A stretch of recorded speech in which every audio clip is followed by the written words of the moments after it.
Hello everyone, this video tutorial is for the It's a Gouda Bag by KMGhandmade. As you can see, this is a circular bag. Kristen designed this bag to help her get over her fear of sewing circles. It's a very simple, beginner-friendly bag, and I'm going to walk you through all the steps of completing this bag. This bag does have two options for finishing. There is a binding method and a birthed method. In the video tutorial, I am going to show you the birthed method, which is what I use for this bag, so you see no seams. However, I will walk you through how to do the binding method. I will not be physically sewing it, but I will just walk you through, just for anybody who has never done binding. This will help them know how to sew the bag and finish it with binding. Now, there is a little bit of information regarding interfacing, as Kristen does like giving you the option to choose interfacing that works best for you and your machine. You know your machine, so use interfacing and materials that you know your machine can handle. And if you're worried about bulk, just cut the interfacing out of the seam allowances. This way here, you're only sewing through your materials. You're not sewing through the interfacing and adding all that extra bulk in the seams. Especially if you're doing the binding, that starts to add a lot of bulk because you have the two seams plus all the material, and then you're going to have the binding that's going to be over top. So again, just cut the interfacing out of your seam allowances, and that'll help cut down on the bulk. So I'm going to walk you through this bag and give you some tips and tricks along the way. So let's get started. So the first thing you're going to want to do, as always, is read through the entire pattern. As I just mentioned in the intro, there is some information about interfacing, so you'll want to choose what interfacing you're using as well as all your materials. Once you read through the pattern, it's time to get started cutting your materials. So as you can see, I've already cut all my materials and I've prepped them all. I've also gone ahead, because I read through the pattern, and made some marks that are needed to be made in the pattern. And as always, I mark a little T at the top, and I also mark it with what letter the pattern piece is. This just makes it easy for when I get to the step to know what pattern piece I'm using. I've also clipped my tabs together so that I don't lose them, because sometimes they end up falling on the floor and get lost or fall into the garbage. I've attached all my interfacing, so I'm using a sew-in foam, so I have to base the foam to my pattern pieces, but you can also use anything that's fusible, such as Decoville Light, or a fusible fleece, or a fusible foam even if you prefer. So once you have all your pattern pieces cut and all your interfacing prepped, you can go ahead and trim your zippers as well. As you can see, I've marked my zippers with what piece they'll go with. So this is the top zipper, this is the pocket zipper. Again, I have them all ready to go, so once I get to that step, I'm not stopping to go and cut a zipper. And that's just like the markings that need to be made on the pattern pieces. At certain parts in the pattern, there's marks that you need to make, so again, I've gone ahead and did that. That's just to save time for this video tutorial, so that I'm not stopping to have to make those markings. Once you have this all cut, we're ready to start sewing, so let's get started. First pieces you're going to need are the pieces to create your strap. As I mentioned before, I'm doing the Posh Peekaboo strap, but there is an option for a strap that we just fold over a very basic strap. You've probably done this a few times before, but I'm just going to quickly walk you through how to do it. So what you'll need to do is, your piece will be cut a little bit wider than this, but what you'll do is you'll fold it in half, and if you're using a material that you can press, you can go ahead and press that the entire length of the strap. If you're using a material that you can't press, mark a line down the entire length of the strap down the center. Then you'll just put your long edges in to meet that center line. Once you have them folded in to meet that center line, you'll then fold it again. It'll look like this.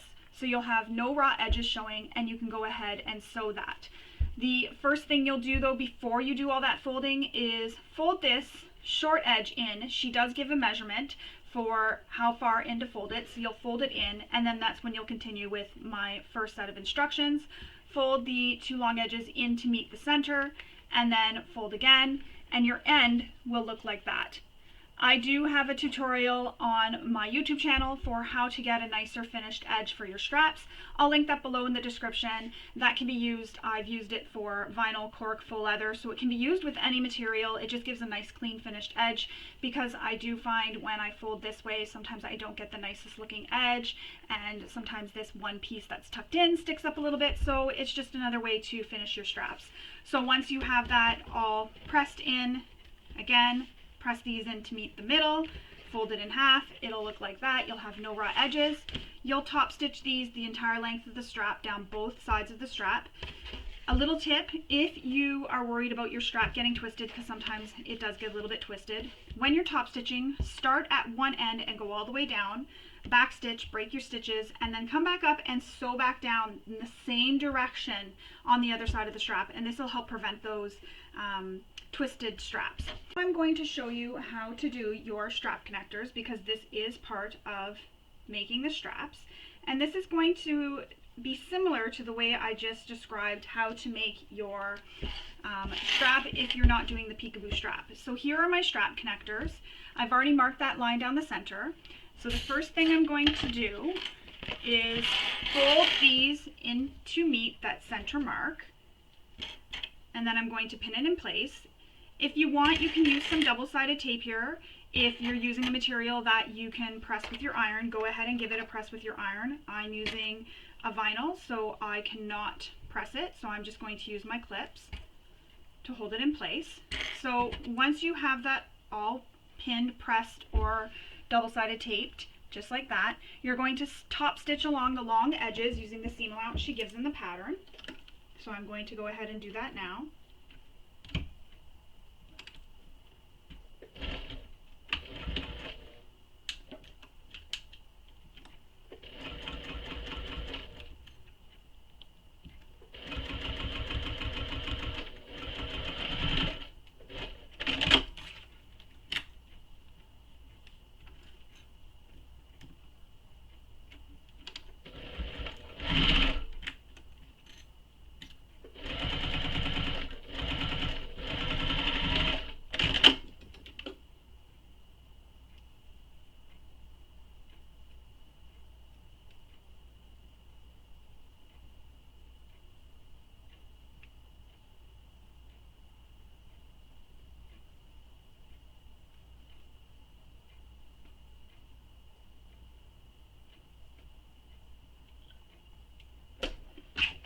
So once you have that all stitched, cut your threads, or your little loose threads, and that's how it'll look. And then we'll go ahead and we'll repeat this process for the other strap connector.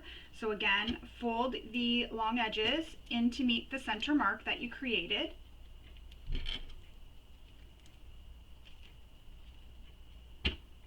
Pin it, double-sided tape it, or press it in place. Stitch down the long edges.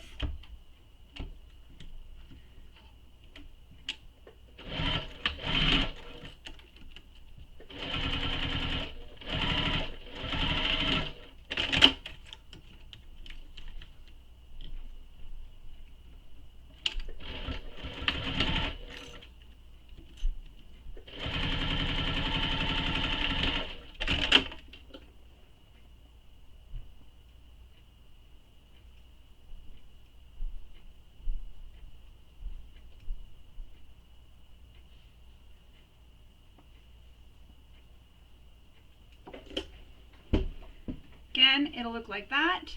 Oops, forgot to cut a thread. Then we're going to take our D-ring. You can also use triangle rings, which is what I used on the other bag. So you can also use triangle rings for this step, or for this part of the bag.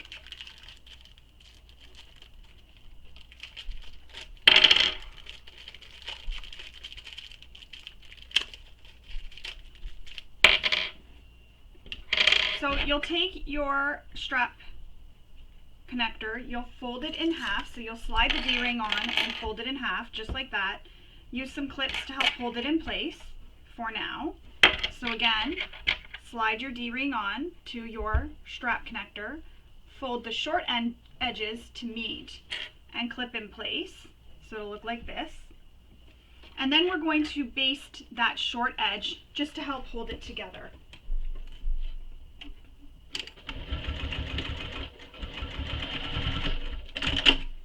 And it'll look just like that.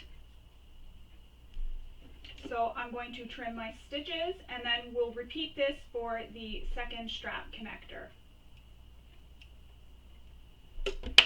And once you have this completed, you'll set these to the side for now. And we'll move on to making our Posh Peekaboo strap. There we go. So I'm just going to clip these together so I don't lose them. Put them to the side. So for our Posh Peekaboo strap, you do need 3 pieces. So I'm not using foam in the center of mine. This pattern does call for foam. Instead, I'm using some Decoville Light. So again, use the materials or the interfacings that you find best for your machine. My machine could have handled the bulk. I just prefer to do the Decoville Light. You can also use fusible fleece if you want, really personal preference. So first thing you need to do is cut your strap pieces. So as I said, I've gone ahead and prepared mine and cut all mine out. So you'll cut them to the lengths and the widths that are given in the pattern, and also the piece of foam. Once you have that all done, we're going to start. So first thing you need to do is take the center piece. So this is my center piece, the piece that's going to peekaboo through the middle of the strap. I've gone ahead and drawn a line down the entire center of my strap, but the first thing you need to do is press these short edges in. She does give a measurement in the pattern, so you'll want to refer to that for how long or the width that you're going to be pressing these in. So I've done that on both edges. The next thing you want to do if you're using foam is place a piece of double-sided tape down the entire length of the center of this center strap, down the entire length. Once you have that, you'll then remove the paper backing, and then you'll put your foam on top of that center piece of double-sided tape down the center. I'm using a piece of Decoville Light, so I do not need to use double-sided tape. I'm just going to go ahead and press this in place with my iron. If you're using fusible foam, you could do the same thing. Press it with your iron to attach it, or even fusible fleece, same thing. Use your iron to attach it. So I'm going to go do that now, and then I'll come back and I will show you how to finish the strap. So now that I have my Decoville Light attached to the center of the center strap, you're going to notice that it doesn't come all the way to the end. That is normal. She gives a measurement for how far off the end that it will be, or away from the end, sorry. I also went ahead and redrew the center line down the entire length of my strap. So if you're using a material in the center that you cannot press with your iron, you're going to want to place another piece of double-sided tape down the entire length of the strap. Then you're going to fold the long raw edges in to meet that center line. So you'll fold just the way I showed you for how to do the other strap. You'll fold them in to meet the center line, just like that. However, we're not folding this again, we're just folding it in to meet the center line. So I'm going to go ahead and do that because I'm using a material that can be pressed with my iron. I'm going to go ahead and do that, and then we'll come back and finish our strap. So I've pressed the edges in to meet the center line. Now I'm going to set this to the side for now. You're going to need your piece that's going to wrap around this piece, so the backing piece, and you're going to make some marks down the entire length of the strap, so you'll want to refer to the pattern for what the measurement is for that. I had gone ahead and done that. So next I'm going to apply some double-sided tape down the entire length of the strap on both sides. So I'm going to go ahead and do that. Just going to put it down the entire length, so on both sides of the strap, and then we will come back and finish our strap. So the double-sided tape is attached to both sides of the strap. I'm going to remove the backing from one side. So just pulling back this paper backing. And then I'm going to press this long edge in to meet that line that we made. So I'm just going to press it down the entire length of the strap, and then I'm going to repeat this for the other side. So you'll want to go ahead, pull the paper backing off, and repeat this for the other side, the entire length of the strap. So just like this, I'm just pressing it down. If you used a material, again, that can be pressed with your iron, you can go ahead and skip using the double-sided tape and just press this with your iron. Give it a really good press. You might want to use a little bit of steam to help really press that nice and crisp. I'm using vinyl, so can't press this with my iron. But it does save on double-sided tape if you're using a material that can be pressed with your iron. So I'm just pressing this down to attach it down the entire length of the strap, and then I'm going to repeat this for the other side so that they're both pressed down.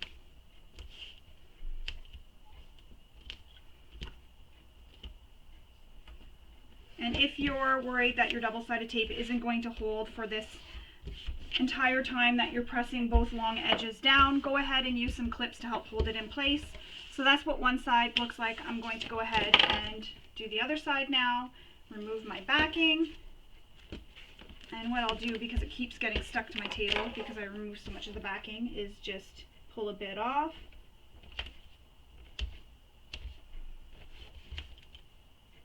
And continue pressing it down. This strap does take a little bit of time to create, but I promise it is worth it in the end.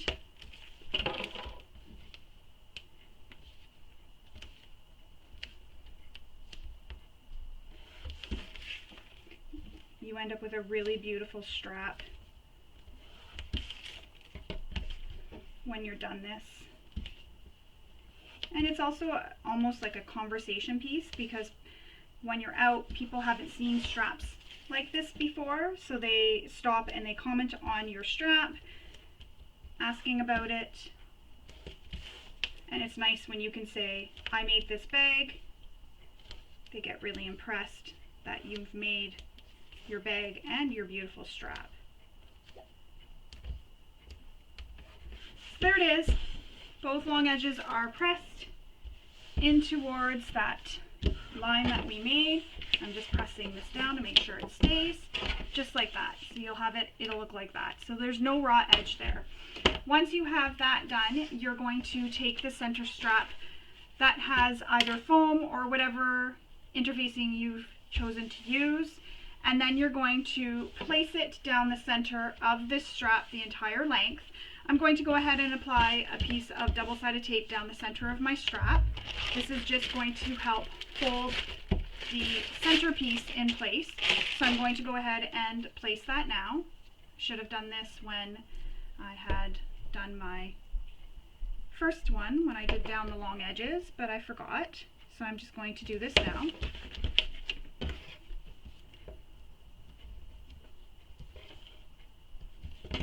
If you don't have double-sided tape, glue stick works well too, just your regular old glue stick that you find in the school department. You can also buy it at the dollar store. I've purchased many glue sticks at the dollar store. It doesn't have to be your regular expensive Elmer's one. It could just be the dollar store brand. They both work really well.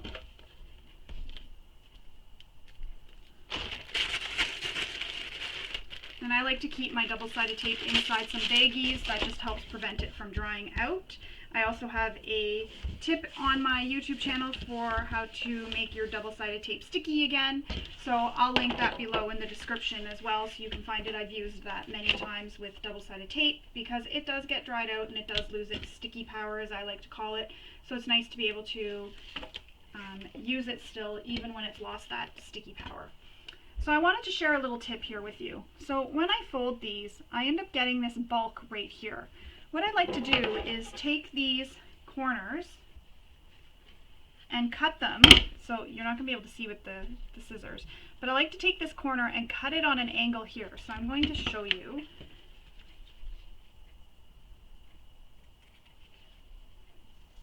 So they end up looking like this. I don't know if you can see that, but it's cut on an angle. And then that just reduces that bulk in that center when I fold it over. I have no bulk here and it's not really pushing up on it.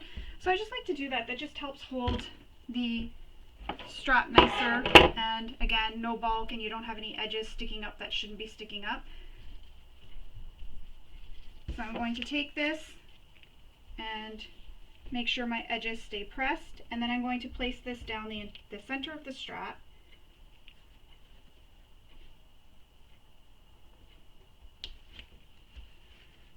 Again, making sure my centerpiece stays pressed. Removing a bit of my double-sided tape, keeping this centered.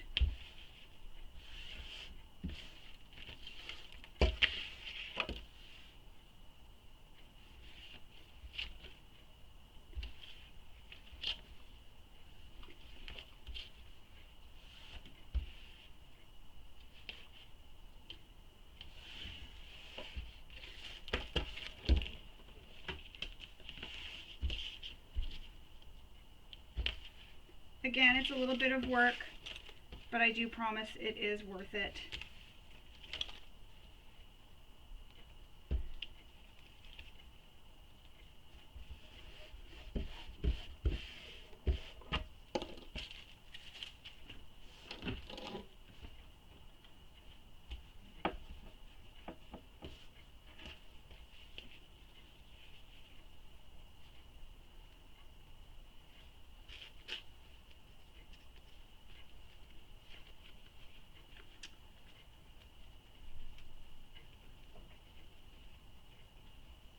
And then once you have this all pressed, you're going to take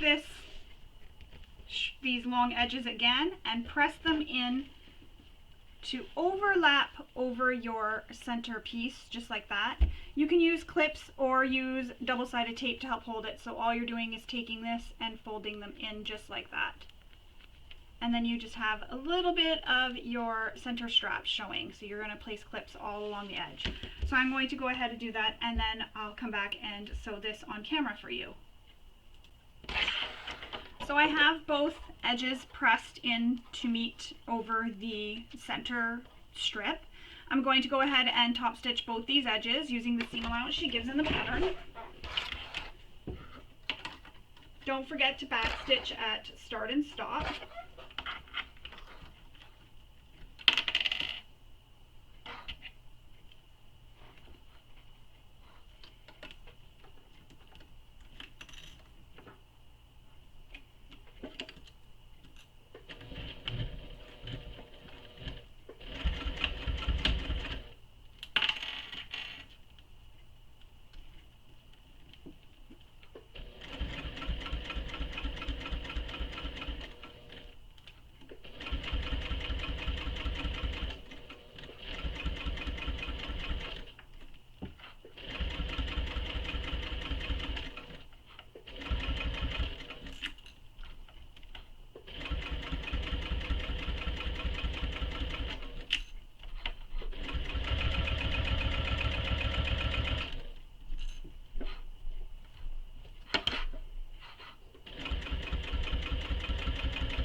I'm also using a slightly longer stitch length than I usually use for stitching, just so I get really nice stitches with this. And I'm sewing slower than I normally would when I make my strap.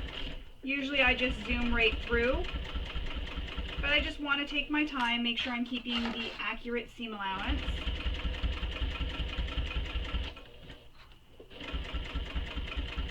Get nice straight even stitches all the way throughout. And I'm also using a thread that will pop a little bit of extra color. It matches the center piece, so yellow.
And now I'm going to go ahead and repeat that for the other side.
there you have it.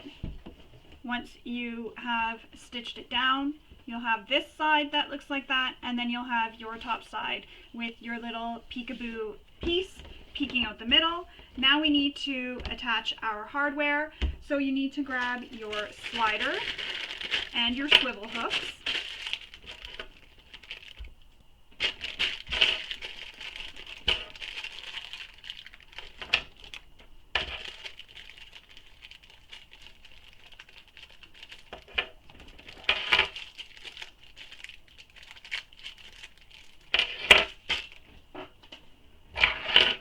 Once you have your slider and swivel hook, you're going to take your slider, and it's going to be the side that had that extra area where there was no interfacing. You're going to slide it so it goes up, and your middle bar is like this. So I like to push my middle bar so it's down, slide this piece in, push the middle bar against my strap, and then pull the strap down through, just like that. And you can either sew this or use a rivet to secure it in place. I'm going to use a rivet, so I'm going to punch a hole to install a rivet.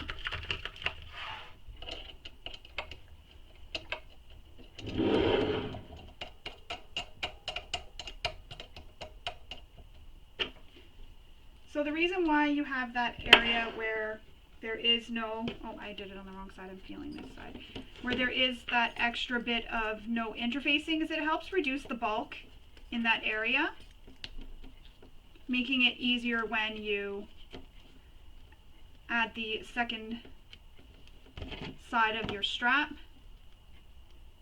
It also helps if you have those sliders that are good for bulk.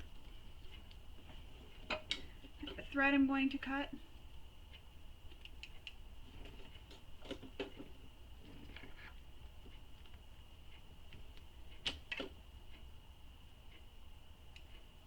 You can also use the strap ends, so the hardware that looks like this. I only have one, so I'm going to use it on one side, and when my other hardware order comes in, I'll add the other side. So I just have this one, that's what they look like.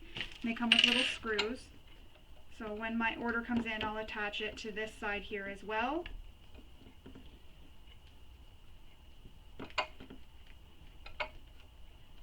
If I don't get it in time before I need to give this bag away, it won't be the end of the world, because this side here is hidden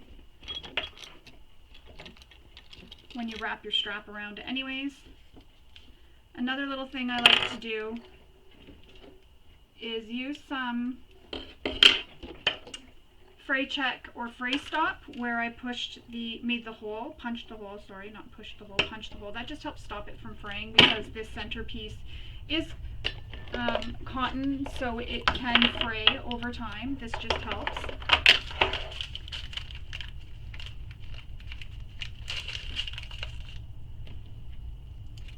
So I'm just going to put this rivet through for now, and then I'll press it together after I get the other side attached.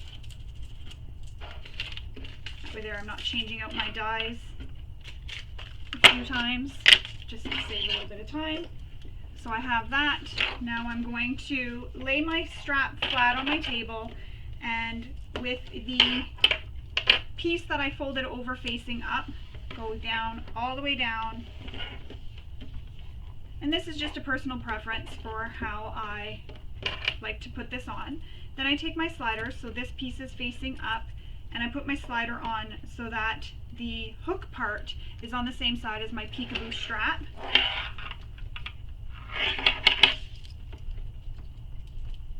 Then you're going to, again, slide your strap up through the slider, push your strap over and slide it down through the other side of the strap slider.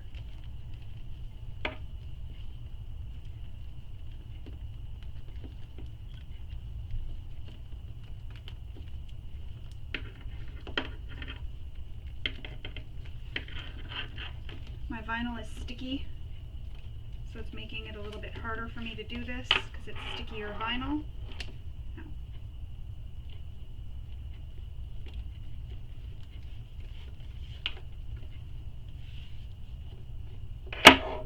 There we go.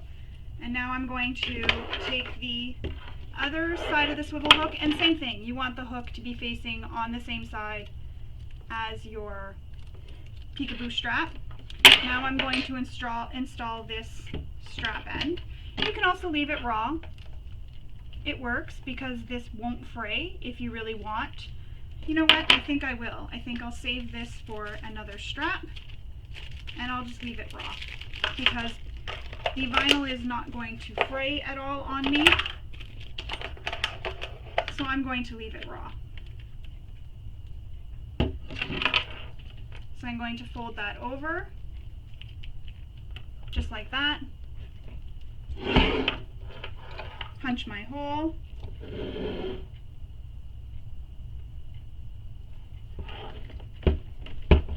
Same thing, apply some fray stop. I'm just using my awl to help punch this hole to ensure it went all the way through, because there is a lot of bulk here.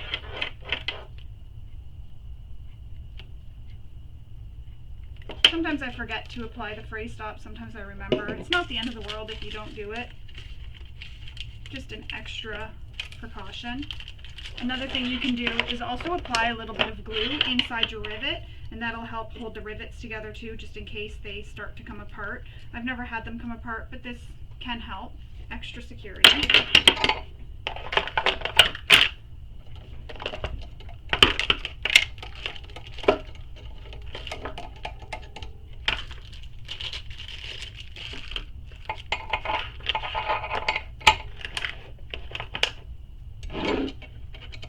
If any part is boring for you, you can go ahead and fast forward through the video, through the parts that you don't like, because I know that's watching me switch out dies or punch holes is probably not very exciting.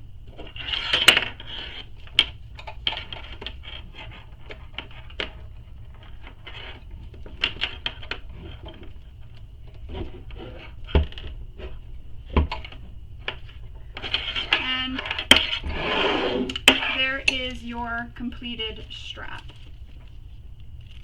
with your swivel hooks and your slider. We will put this to the side for now, and we're going to move on. Moving on, we are going to create our zipper panel gusset. What you need for this right now is your top zipper and your 2 zipper tabs. So I'm just going to remove this piece of tape. We're going to take our zipper tabs and we're going to wrap them around the zipper. So you're going to place it right sides together, just like this. So the right side of the zipper, so pretty side of the zipper with the pretty side of your material. And what I like to do is line it up, get it as centered as possible, and just place a clip to help hold it in place, or a couple of clips. Now that I have those clips in place, I'm going to fold this over, just like that. And then I'm going to fold the other side over, just like that. And it'll look like this. And there is a raw edge on the end here. Don't worry about that just yet, but that's how it's going to look, just like that. Then I'm going to sew this using the seam allowance she gives in the pattern. If you've changed your stitch length, change it back to the stitch length you usually use to sew with.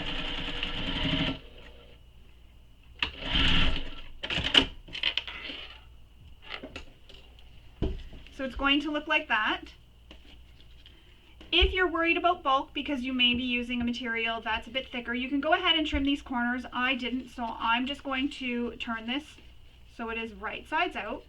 You can go ahead and give this a press if you've used, again, a material that won't fray. So just like that. What I like to do is, again, line up my seams at the top here, get it nice and lined up, and place a clip in place to help hold it so that nothing shifts on me while I'm sewing. You can Then top stitch this edge here away from the zipper, and then base stitch that end together. So I'm going to top stitch first.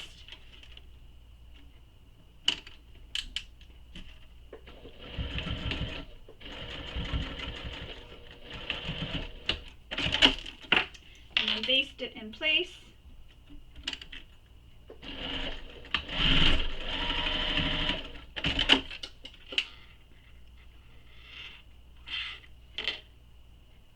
She gives you the option of top stitching. She leaves it up to you. I like the way it looks when it's top stitched. So that's how it'll look. So we're going to go ahead and repeat that for the other side. So again, pretty sides touching. I use a clip to help hold everything in place so that nothing shifts on me while I'm wrapping it around. And this raw edge here will be tucked away, so you're not going to see that, so don't worry about that. Once I have that clipped, I'm just going to fold that over, fold it over again. It'll look like that when it's folded over. Then I'm going to stitch that in place.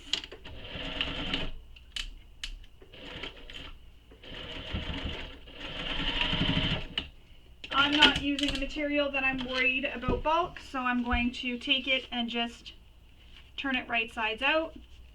I'm just finger pressing it.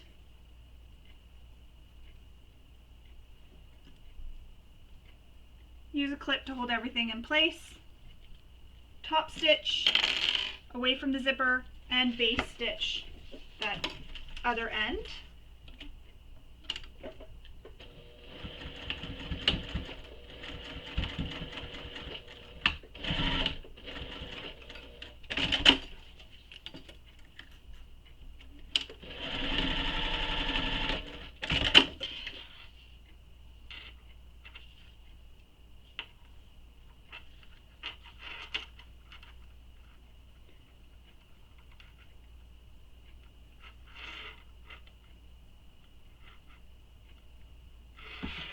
Another little tip for this, if you're worried about this little piece fraying on the edges, you can go ahead and just apply a small amount of fray stop or fray check to your seam, just like that. That'll just help ensure that nothing happens later on as we're working with it. So that's how your zipper will look. I like how you can see the little kitty peeking through. So now that we have our zipper tabs attached, you're going to need your zipper panels. And before we started doing the zipper, she did mention about quilting. I didn't quilt mine, but there is some information about quilting the zipper panels, so you'll want to refer to that before you get started. Now I've made marks. These are for later in the pattern, but I've already made my marks, so I'm just going to go ahead and line up my zipper, making sure it's not on the side where I made that mark. So I'm going to line up my zipper with my zipper panel. So exterior zipper panel, right sides together with my zipper with the tabs. You can use double-sided tape here to help hold it in place. I'm just using clips, but use whatever you're comfortable with. If you like double-sided tape because it really helps hold it in place for you and nothing shifts on you, go ahead and use it. So that's how it'll look. I'm going to switch out to a zipper foot just to help keep my seam allowances accurate.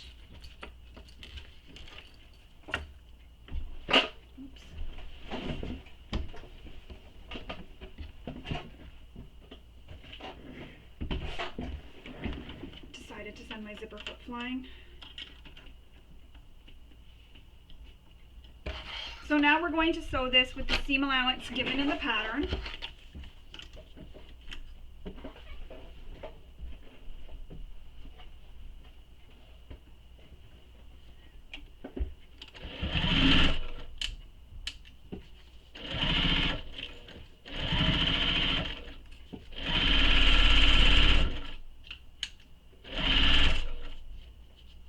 When you approach your zipper, you may need to move it out of the way. So just zip it out of the way.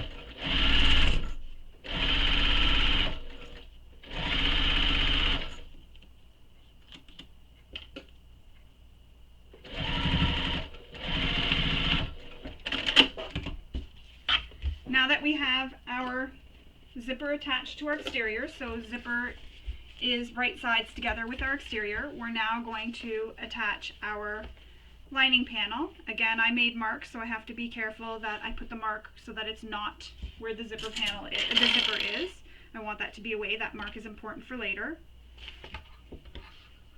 Line everything up, clip it in place, and then sew this with the seam allowance given in the pattern.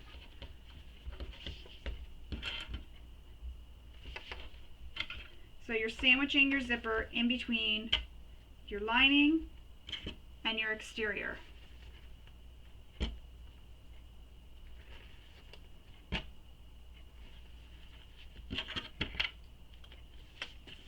So see how the zipper is there between? So zipper is right sides together with the exterior, then the lining is against the wrong side of the zipper.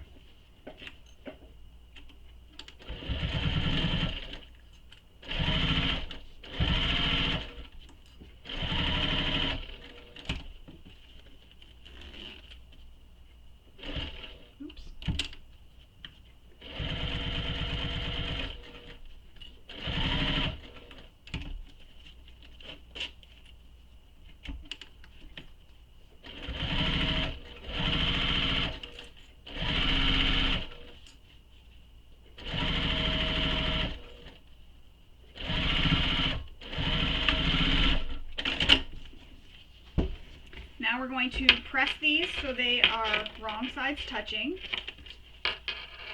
I'm going to press these after, once I have the other side attached. For now, I'm just going to clip it in place. This is just a personal preference, but what you would do is you would press these so they are wrong sides touching. If you've used a material for your exterior, as I did, that cannot be pressed with your iron, you'll press it from the lining side. This way here, you do not touch your material with your iron and potentially cause any damage to it. Be careful too, because the heat from the iron can go through and cause damage on the other side. So just be really careful and use a pressing cloth between your material and your iron. So I'm just leaving it like this for now. I'll go and press it after. This is just to save some time of me getting up and down, and also because I need to switch out my presser foot. So I'm going to repeat that whole process for the other side. Again, right sides of your exterior with the right sides of the zipper. You want to line up these side edges just in case there is any overhang. Like I have a little bit of overhang of my zipper. So I want to line up the edges of my exterior zipper panel with the exterior zipper panel I'm attaching.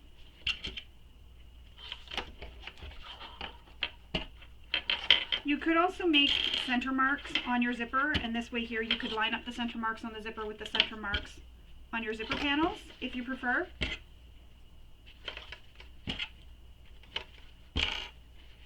There we go. I'm going to stitch this in place.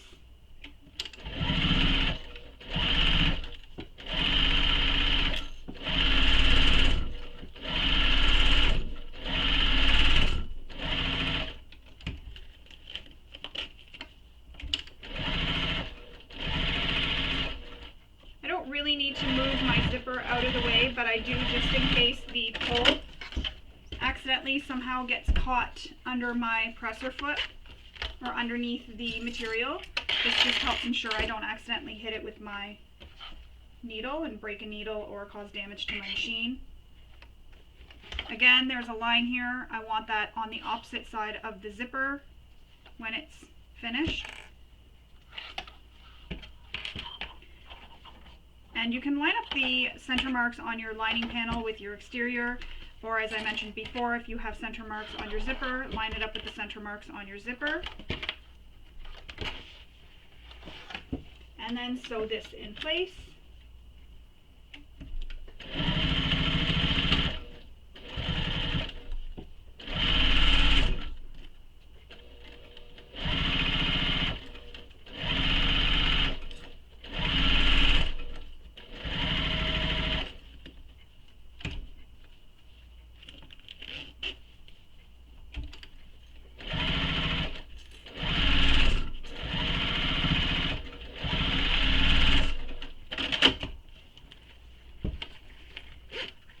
going to do the same thing, clip my panels together, wrong sides together, and once I have them clipped together, I'm then going to go and take this to my iron and give it a press. Again, I'm going to have a pressing cloth between so I don't cause damage to my vinyl, because the heat can go through the other side, and I have found that sometimes I get damage on the other side. So just to be careful, use that pressing cloth. So I'm going to press this on the lining side just to help get it nice and flat, and then I'm going to top stitch this with the seam allowance given in the pattern. Because I'm using a vinyl, I'm going to switch out my foot as well. So I'll come back after I've pressed it and switched out my foot, we'll top stitch this and continue on. Now we're ready to top stitch this on both sides of the zipper.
And that's how it will look when you're done top stitching. And if your zipper tabs are not completely flush with the zipper panels, go ahead and trim it now so they're nice and flush. So they're all the same length. I didn't end up trimming too much off mine, but that's how it'll look. I think this looks funny with the cat peeking out at you. And this will now be called our zipper panel gusset. Next, we're going to need our bottom. I'm just going to move that out of the way. And I'm keeping the clips on it just for now, just to help keep that so that they're staying together. So as I was saying, you're going to need your bottom gussets, so these two pieces, and your strap connectors that you created previously. So these ones here. We're going to attach the strap connectors to the center of the bottom panel. So you're going to do that and then clip it in place. You can measure to make sure that these are centered if you want. I'm going to go ahead and do that and come right back. So I have my strap connectors attached with my clips.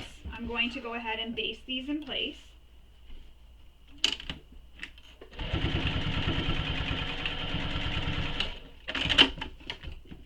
And you may be wondering why I don't do any measurements or ruler with my ruler or anything on camera. This is just to protect the pattern and the designer and prevent copyright or anybody stealing the pattern. So you do need to purchase the pattern in order to complete this bag, so that just protects the designer's pattern. There's no information given. I'm just strictly showing you how to sew the bag without telling you any measurements, even including top stitching measurement. I know that most top stitching is done with the same seam allowance, but again, this is just how I do it, so you do need to purchase the patterns in order to complete all the patterns for the video tutorials that I show. So moving on, we have these attached, just like that. Next, we need to use our marking tool and make these marks. As I mentioned before, I've made these marks previously, so I've done them on my lining, on my exterior, and on my zipper gussets. I have all those lines made, so you'll want to refer to the pattern for the measurement for that. You'll want to make it. You'll then want to snip into the seam allowance, just up or close to that line, all the way down. And this is just helpful for later because this is a circle bag. So this just helps later when we're constructing the bag.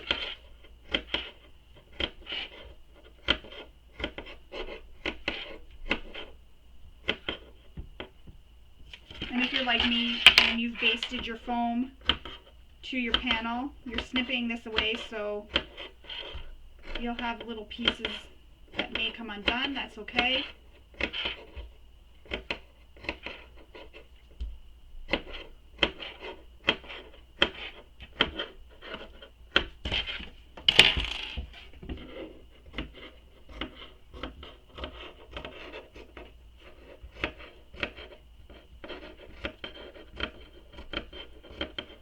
Trust me, this is very important, this step. Do not skip this step.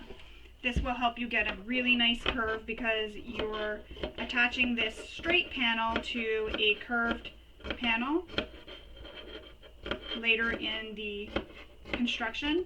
So this will really, really help get those panels so that you get a nice curve. And I'm going to do this on my zipper gusset as well.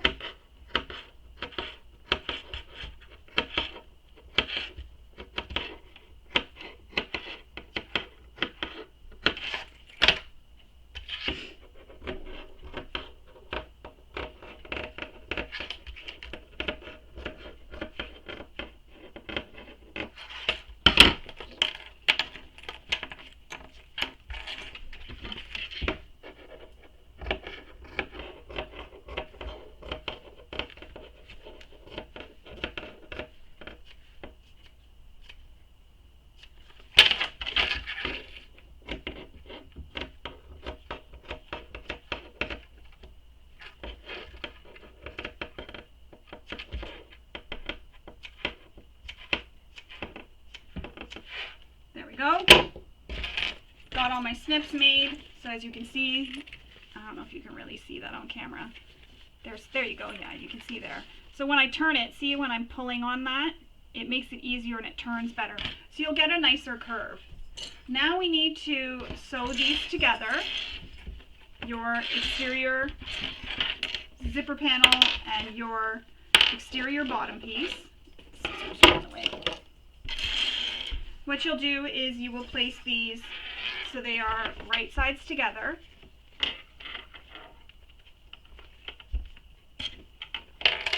On the short edges is where you're putting them together.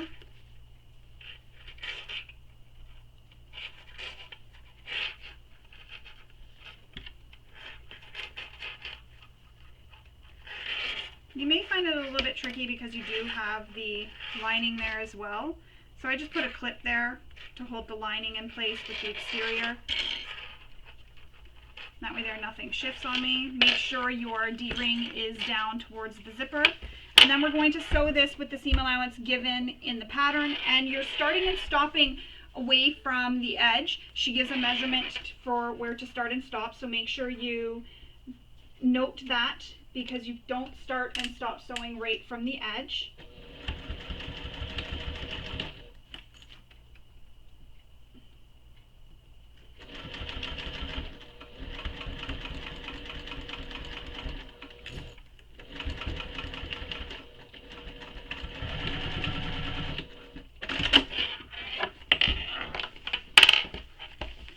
So once you have this, I'm doing this a little bit differently. What I did was I attached my exterior first, then I attached my lining. I just like it, it helps hold my exterior in place. But what Kristen has you do in the pattern is you put the exterior so that it is right sides together with your zipper panel. Then once you have your exterior right sides together with your zipper panel, you'll then place your lining right sides together with your wrong side of your zipper or zipper panel. So linings are pretty sides of the linings are touching and the pretty sides of the exteriors are touching, and it would be clipped all like this, and then you would sew. I just like to sew it the way I did. I just find it helps hold my exterior in place, and it's a little bit of extra security for me. It's just one less layer to worry about shifting on me. So that way there it keeps everything held nicely in place. Once that's done, we'll then turn these so they are wrong sides touching. I'm going to add some clips because I can't press this. I could press from the lining side, but it's pretty pressed just now as it is. So I'm going to add some clips onto the side, and then I'm going to top stitch this. Again, pay attention to the measurement she gives in the pattern, as you're not starting and stopping right at the edge. You're starting and stopping the same measurement as what you did when you attached the panels.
Alright, so then we're going to repeat this whole process for the other side. So exterior side, right side together.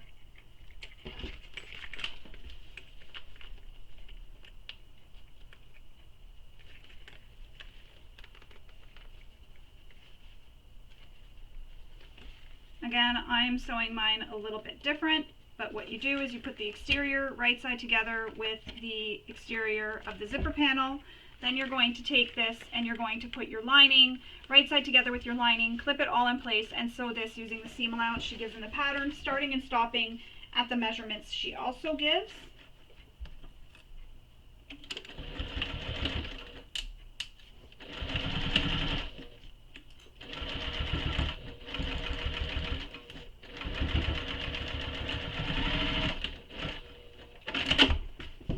This is just a personal preference the way I do this. You don't have to do it this way, or you can, where you sew the exterior and lining separately.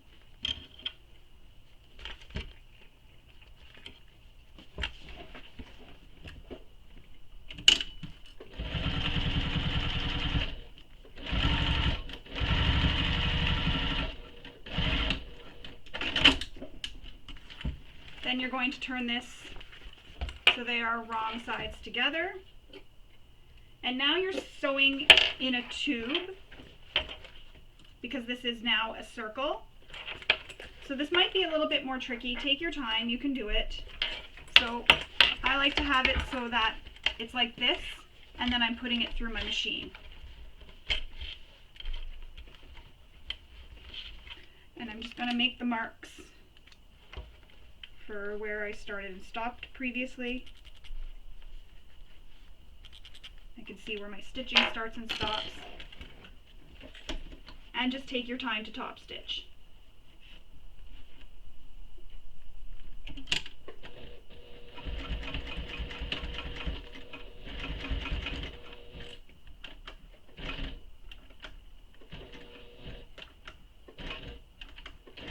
And I'm just kind of hand cranking over this because it is a bit bulk. I'm sort of hand cranking and helping my machine and using my foot pedal. It's just because it is very bulky. I've used a bit of a thicker vinyl, so I don't want to get any skipped stitches. Cut all my threads, both sides.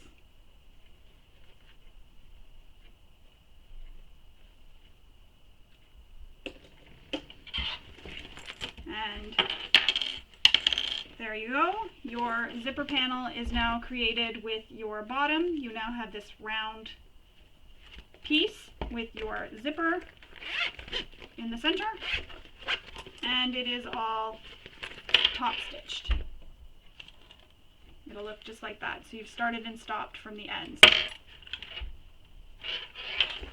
We're going to set this aside and move on.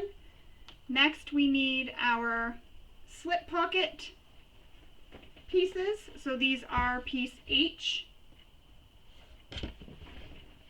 So I have a lining piece for my slip pocket and then a piece that's going to be seen on the exterior of the slip pocket. We're going to place them right sides together, pretty sides touching, add a few clips, and then we're going to sew this with the seam allowance given in the pattern. Again, if you've moved your stitch length, return it back to the length you used to stitch.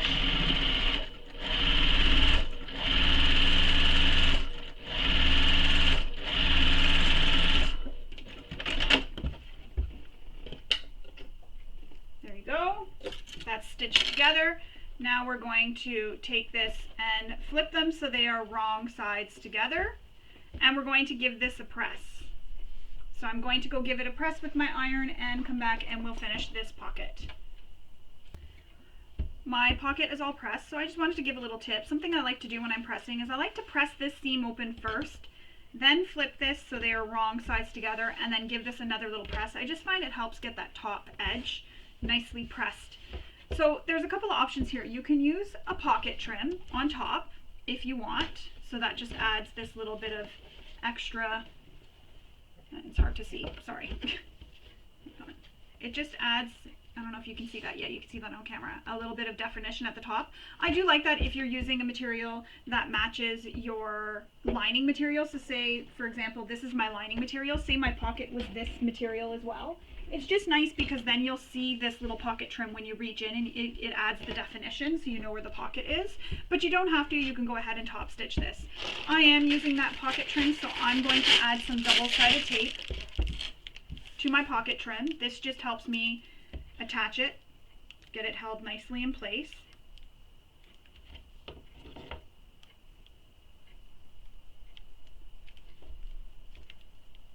So I'm going to put it on both long edges.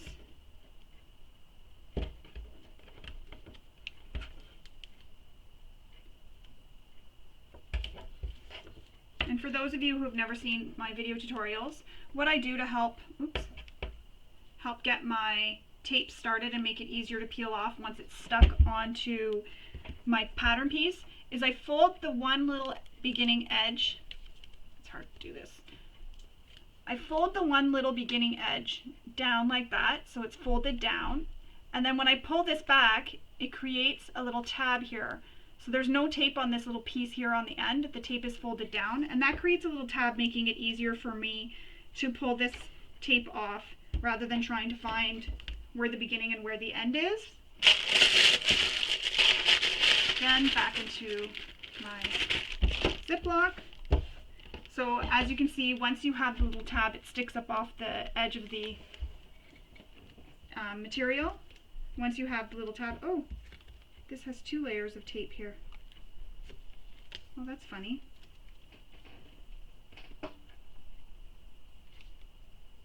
Again, once you have that little tab, it just makes it easier to peel it back,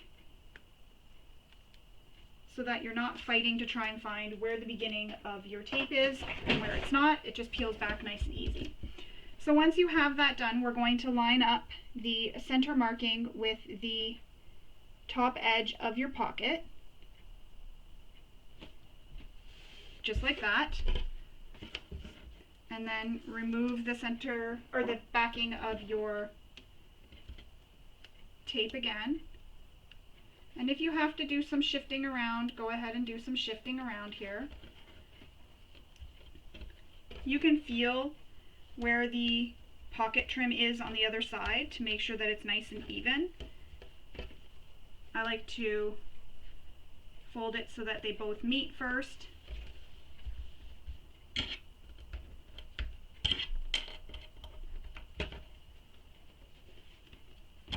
And then I'm going to place some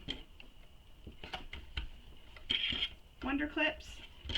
Another thing you can do too, because when I put the pocket trim on, it kind of pulled the pocket pieces away from each other. You can top stitch this right at the top and then add your pocket trim. That'll just help hold everything in place.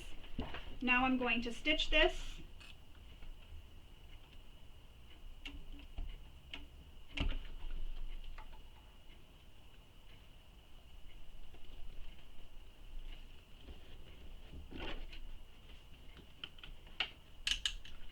So I'm going to top stitch this in place.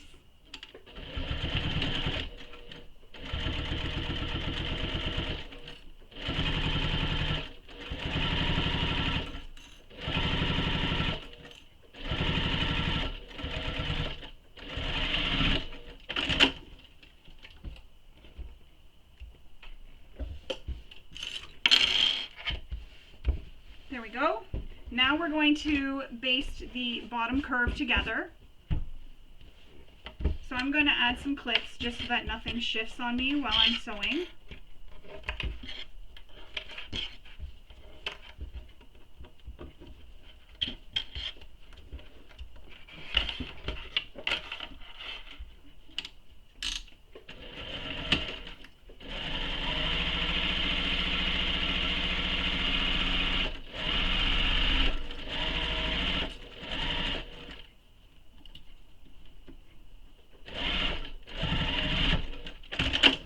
And then I'm going to trim these so they are even. Oops.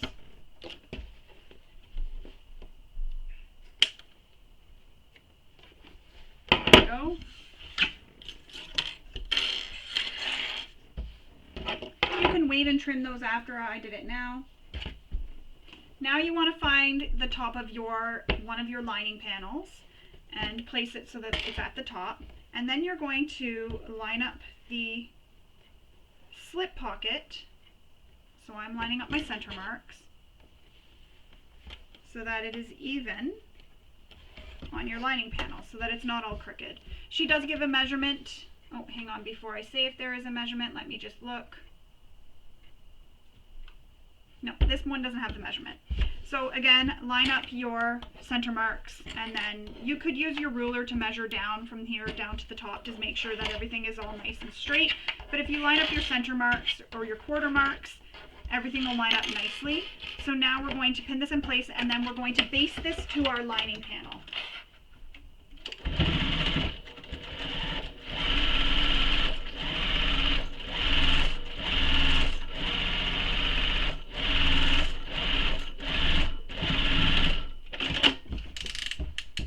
And I used a longer stitch length for that just because we're only basting it.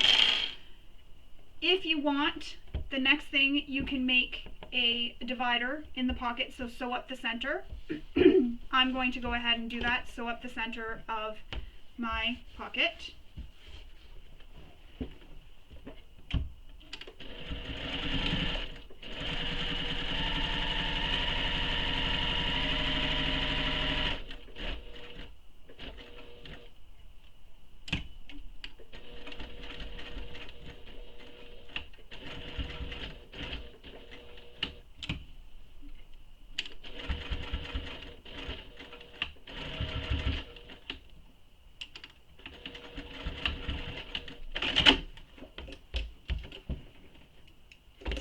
There we go. I have, excuse me, I have a divided pocket. Oops. I need to rebase that part. Not that that's super important. I pushed it through too hard. So there it is. There's my pocket. This piece is all complete. We're going to move on. For this next step, we need our pocket zipper and our remaining zipper tabs. We're going to attach these the same way we did as the exterior here for this exterior one.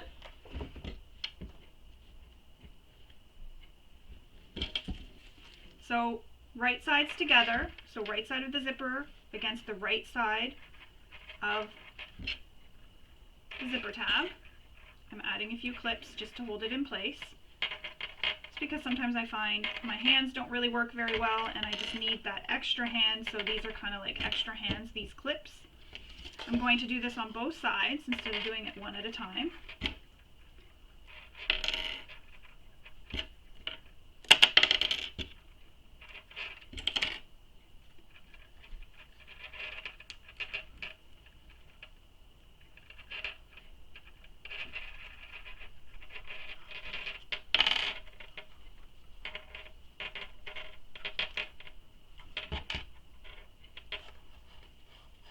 There we go. That's how it'll look when you wrap it around. Again, you'll have this little raw edge here. That's okay, it'll be hidden later. And you're going to stitch this with the seam allowance given in the pattern.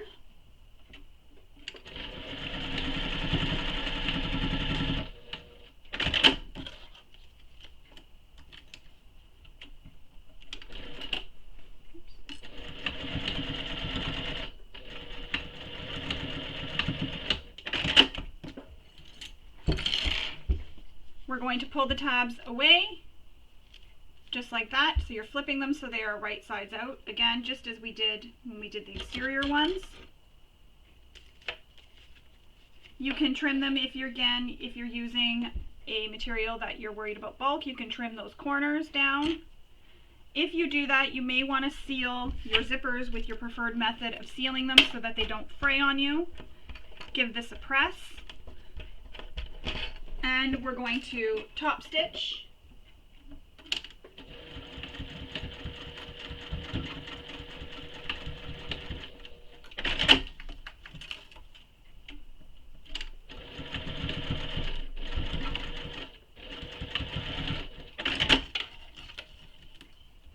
So it's all the same steps like what we did with the exterior.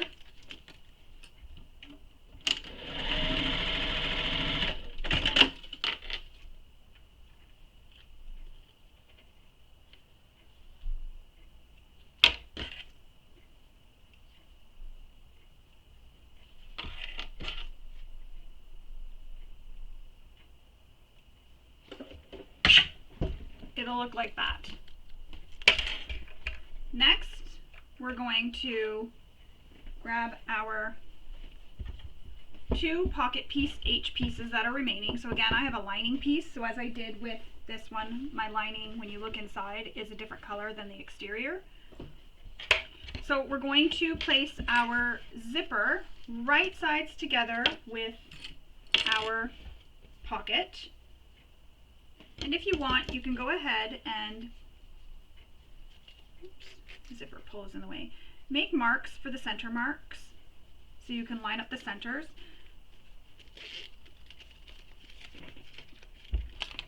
And I just use a pencil for this just so that when I'm pressing my fabrics, my lines don't disappear on me, and I just keep it within my seam allowances. That way there you don't see it in the finished bag.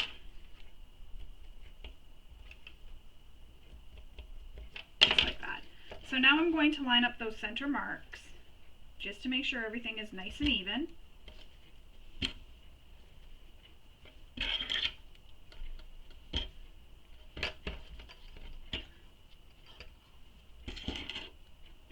Clip it in place and then sew this using the seam allowance she gives in the pattern. So I'm going to switch to my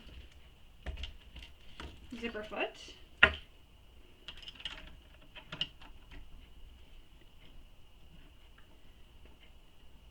Now, I'm doing this again like I did previously where I'm stitching this to my exterior and then I'm adding my lining, but in the pattern she has you add the lining right now and then stitch it together. I just like doing this again. It helps hold my materials all together. I don't worry about anything shifting on me.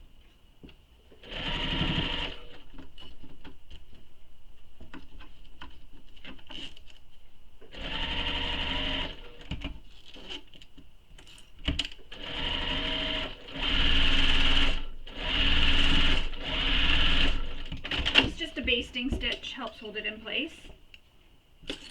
Now I'm going to attach my lining so that I'm sandwiching my zipper in between. So lining is going to be touching the wrong side of the zipper and the zipper is sandwiched in between the lining and exterior.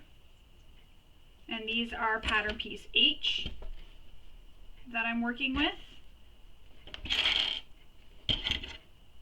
So it'll look like that. And then your zipper is in between. Now I'm going to sew this with the seam allowance given in the pattern.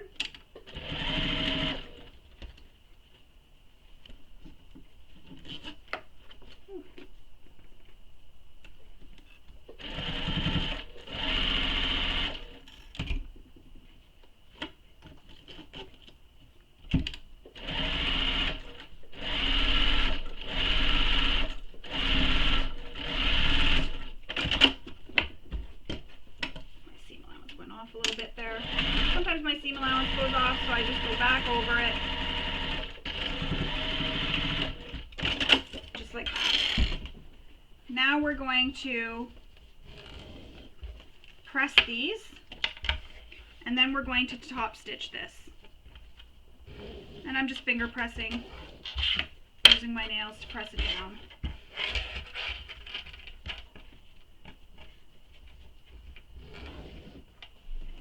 I'm going to switch out to my regular foot to help with the top stitching.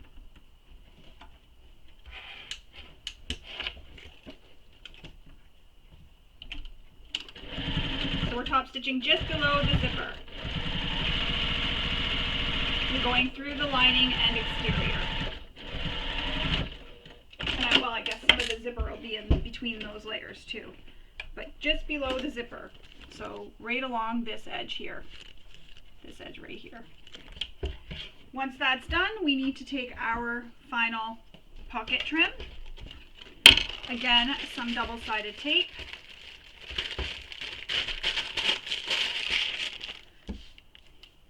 Same thing, create a little tab, which mine has, but it seems like this tape is messed up in the middle, like they've overlapped pieces where it shouldn't. Like there's 2 layers of tape right here. Anyways.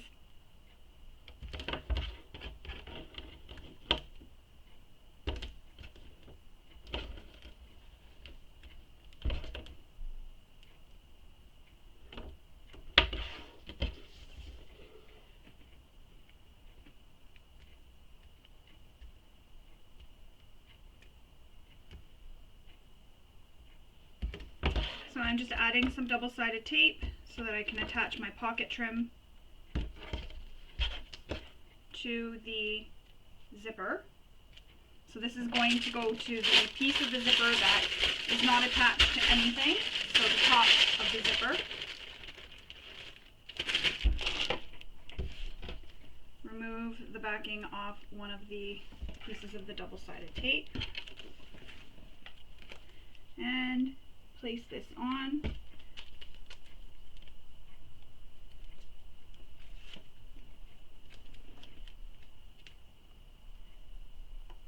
And I like to try and make sure it's the same distance as what was between the material that we attached. Oops, it's not centered. Just so that it's nice and even, so the same seam allowance, I guess you could say, or close to it. Fold it over. And I'm just lining up the sides here.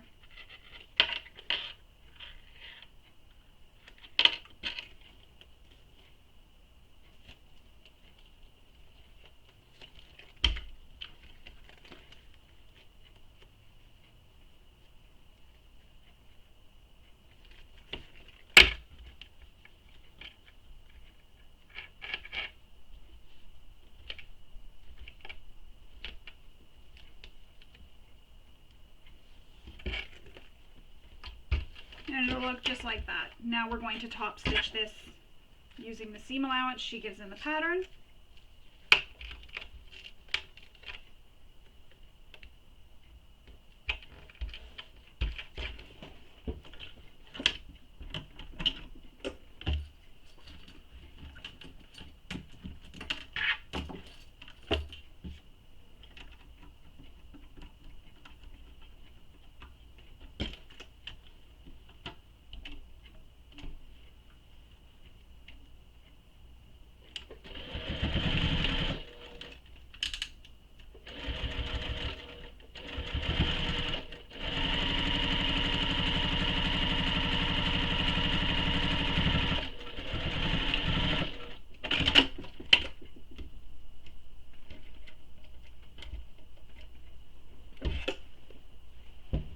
There we go, that's how it'll look.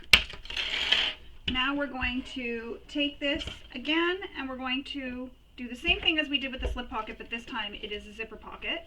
Oh, first we need to baste our sides, so I'm going to do that.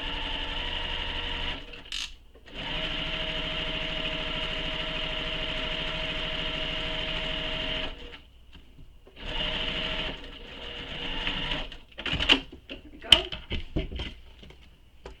So line up those center marks. That'll help make sure your pocket is straight. She does give a measurement for how far down. This is from the top edge here down to here. That's what I was saying with the slip pocket. I got confused.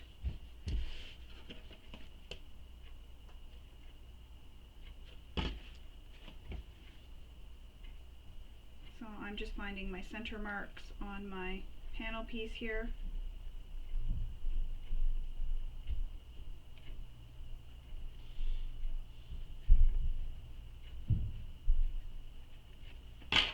Lining them up.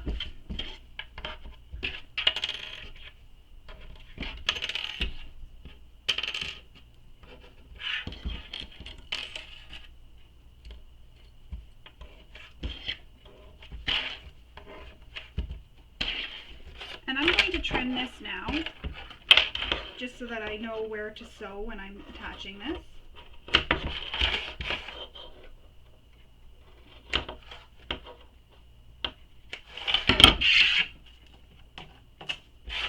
Just like that. And now we're going to stitch the top edge of this pocket trim down to the panel. That'll help create this pocket for your zipper, because if you leave that unstitched, you're just having another slip pocket. So you need to top stitch that piece down. So I'm going to go ahead and do that now.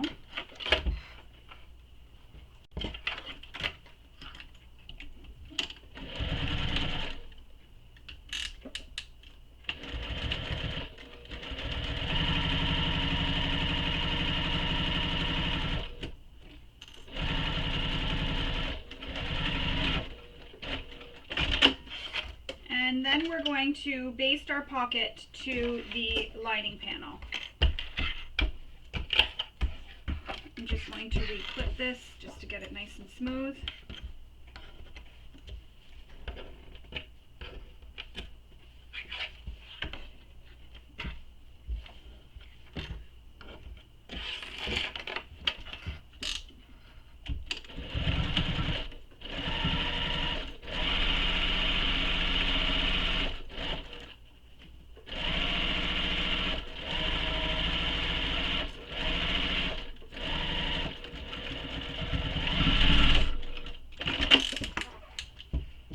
And there is your zipper pocket added to your lining panel, just like that.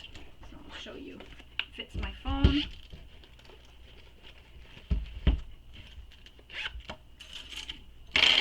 Just like that. The lining panels are all done. Now we're going to move on. So as I mentioned previously at the beginning of the video, this bag does have two methods for finishing, the binding and the birthed method. I'm going to be showing you the birth method, but for now I wanted to walk you through how to do the binding method. So for the binding method, what you do is you take your two pieces, so your exterior and your lining, and you place them so they are right sides together, and make sure that you have them so that if you're using a directional fabric on the exterior, the top is at the top, and the top is at the top for this. You don't want to end up with a pocket upside down. Once you have them so that they are wrong sides together, put a couple of pins in place. I'm just going to quickly pin it just to show you. Put pins in place, and then you're going to baste this all the way around the edges so that they're stuck together.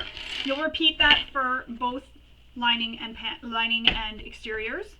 Once you have that done, you'll want to baste the edges of your zipper panel as well, both sides. Once you have that done, you will then take your quarter markings and make quarter markings on your zipper panel. And this zipper panel quarter marking is the same as making quarter markings on for both, for when you do the binding or the birth method. So I'm just going to show you how to do the quarter markings now. So what I do is I line up those side seams right here where we attached the bottom to the top, to the zipper panel. And because I've already made my center markings, I don't need to make them, but just in case you didn't, this is for me to show you how to do it. So once you have that marked, you'll then press them and then make marks where the centers are. So just like that, that's where my centers are, and your centers at the bottom as well. Once those are then made, you'll then take this, line up those center marks, so the bottom center marks with the bottom center mark, or the top center mark on your zipper panel, line them all up.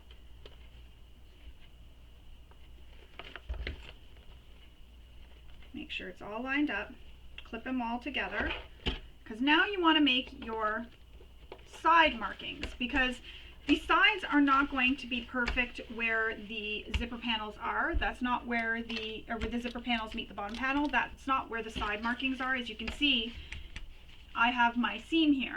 So I need to make the markings for my quarter marks on my sides. And of course it's right where I cut, so I'm going to have to remember that. And I'm just making my mark.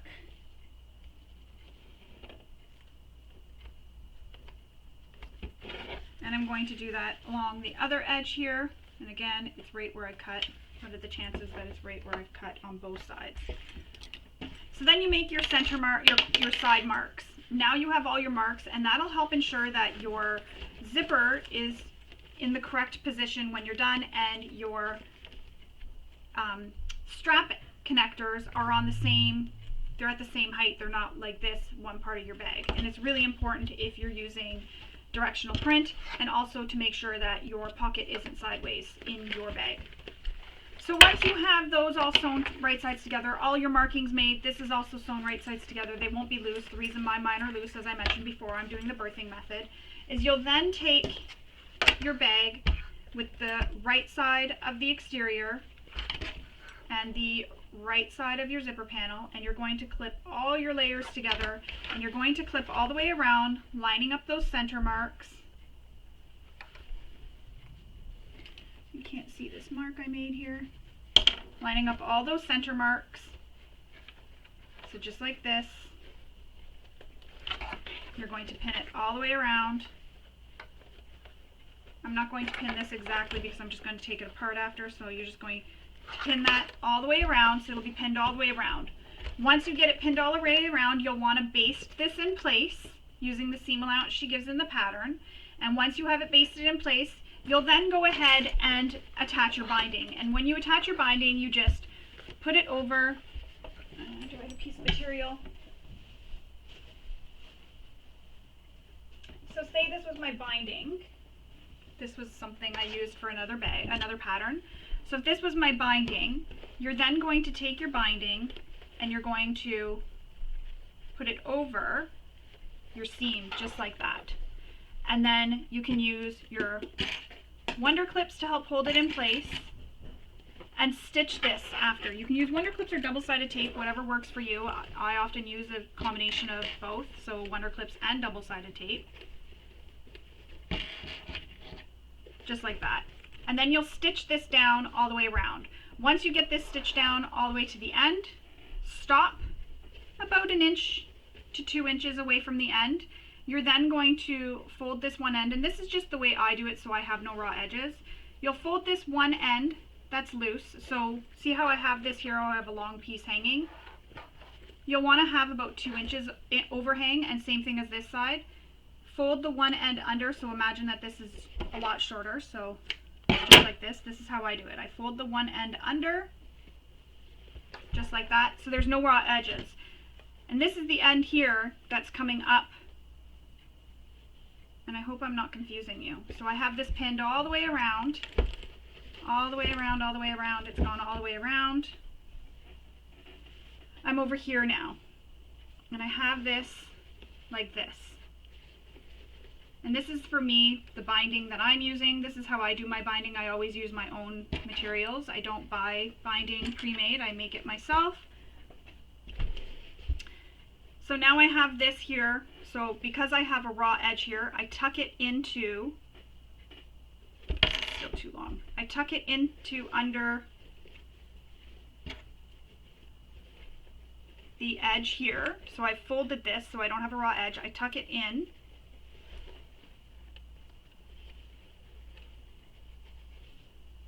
Just like that. And then you don't see any raw edges. Oops. and obviously it'll look a lot nicer, but you wouldn't see any raw edges here because you've tucked it so that this here is enclosed, the raw edges.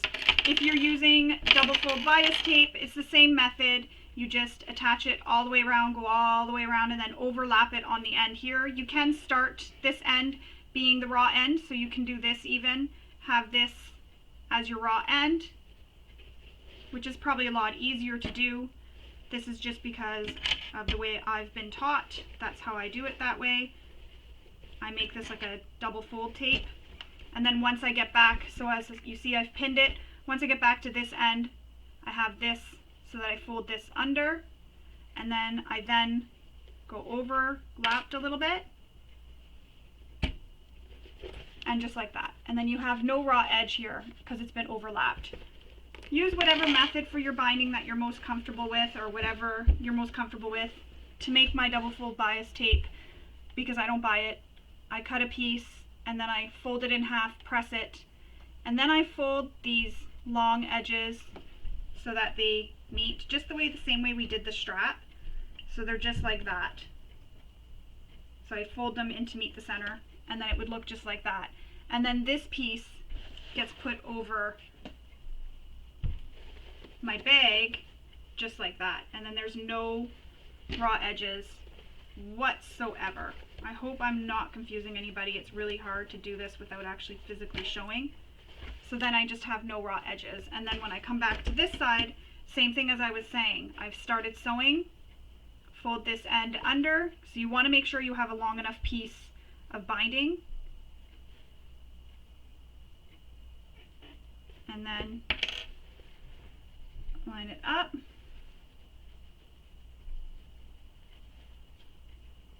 and then see how there's no raw edge there, because I've folded this over so that it encases all the raw edges, and you don't see any raw edges at all because it's inside there, just like that. You can also use canvas for this part. You can also use fold over elastic. Many people prefer fold over elastic, and if this was fold over elastic, it literally just goes right over. No worries about raw edges or anything like that. It just goes right over just like that. So use your preferred material for your binding. But again, that's how you do the binding. Make sure you sew everything right sides together.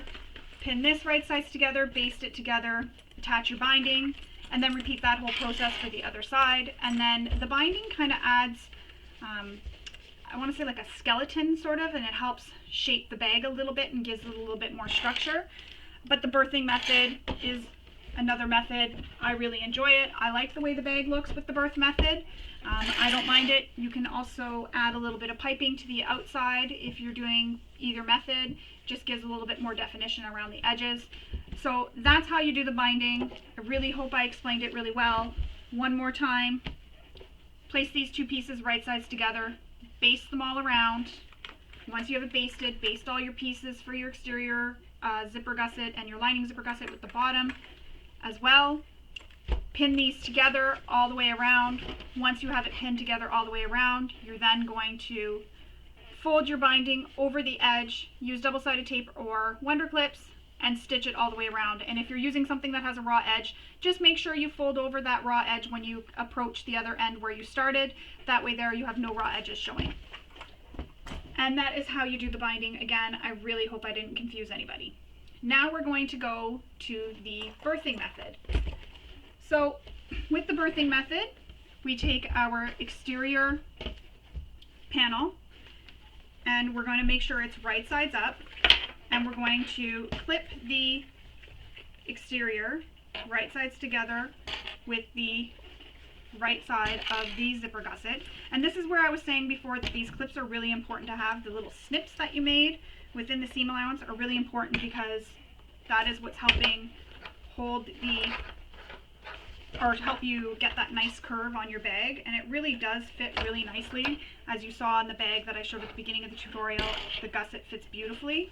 So just make sure you add those little snips because that'll help you get a really beautiful gusset. Line up all your quarter marks. Just make sure everything is nice and even.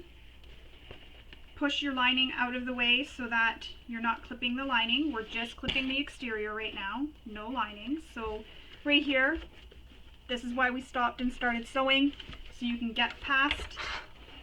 And if you find it easier, you can definitely unzip that zipper if you find it easier to have the zipper unzipped to do this part.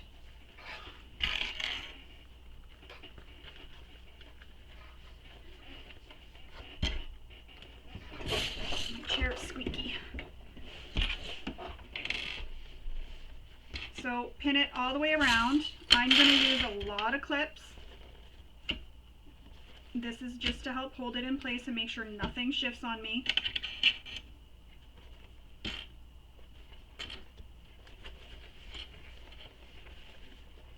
If you didn't make those snips, you can go ahead and make those snips now before you attach the gusset to the bag, or to the exterior panel, sorry.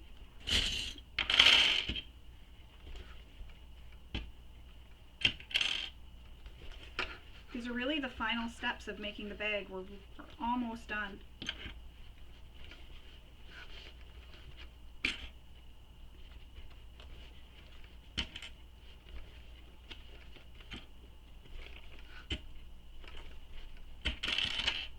So this would be the same thing that you would do if you were attaching the binding. The way I'm clipping it all together, it would be the exact same thing.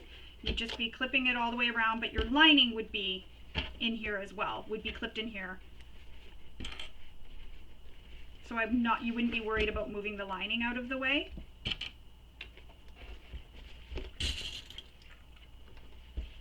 So you'd have the lining, the exterior, all there. The lining here, it would all be clipped together. And then you would just sew it all together, and then you would do your binding as I was explaining. So now we're going to sew this with the seam allowance given in the pattern. The beautiful thing about that is we drew our seam allowance here, which is where we made those clips previously. We went up to that seam allowance, so you can actually stitch right on top of that seam allowance line you drew, and that'll help you get a nicer curve as well to the bag, and it'll help make sure that that shape stays nice and circular because you have that seam allowance to stitch around. I'm going to use my extension cable. Sorry, I know that's a bit loud. And now I'm going to stitch this in place. One of my clips just broke and I don't know where it came from.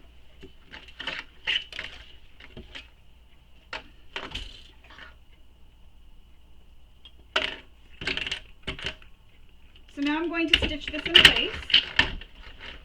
Again, I'm going to stitch right on top of that seam allowance. I'm going to switch my presser foot. No more top stitching.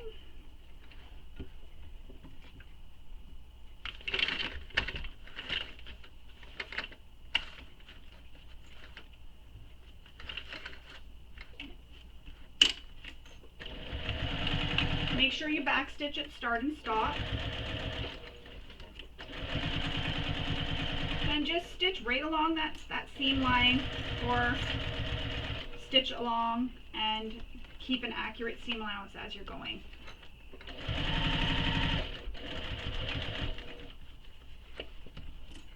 You can also use a zipper foot here. That helps get into those tighter curves where the lining and exterior where we started and stopped sewing previously. That helps get in the tighter curves and get nice and close.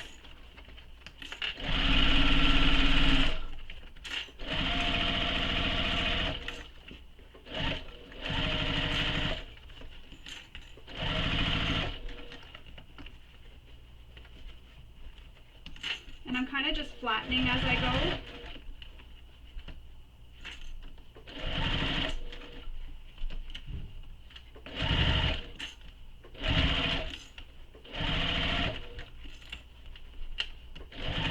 If you want, use a stiletto as you're stitching along here to help hold everything in place for you. Use whatever method you're comfortable with to get a nice, or as nice as possible, curve. There we go. That is attached. Now we're going to attach our lining, and I just need to move my extension cable out of the way for now, so I have the room on my table to show you. So now we're going to attach the lining to that side that has the exterior already attached. And before we proceed, we can go ahead and trim this seam allowance. So I'm going to trim this down.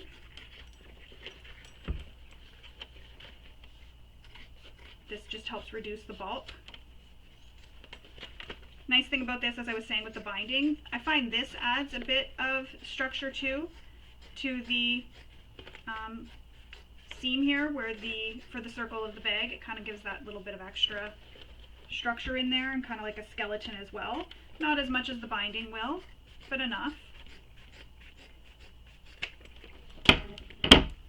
So that seam allowance is all trimmed, and as you can see, because I made snips, it all fell apart. Alright, moving on. So now we have to attach our lining to that same side that we attached our exterior to. And this is where it gets a bit tricky, because you do have a lot of layers that you're now going to be squishing in here. Don't panic, take your time, you can do this. And you can choose whatever panel you want. Like if you're attached your exterior front right now, you can put the zipper pocket against it, whatever one you want. I don't have a front or back, so I don't have to worry about that. So clip everything in place, same way we did when we attached the exterior.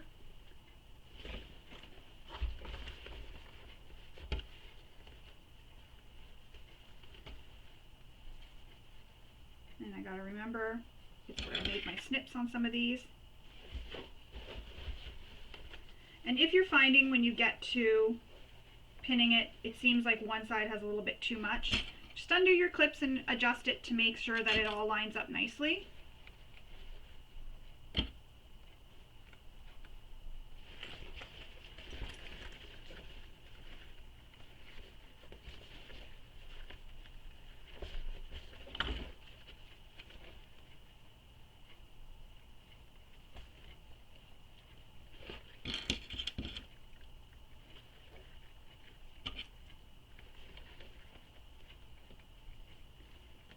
It's so strange, usually when I sew I have music going in the background, and I don't have any music in the background, and it just seems so quiet, and I hear every noise my kids make upstairs.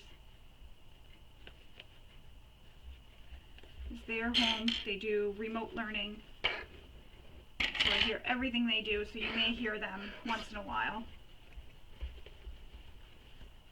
They're both in high school, so they're not little kids, so they keep themselves pretty busy.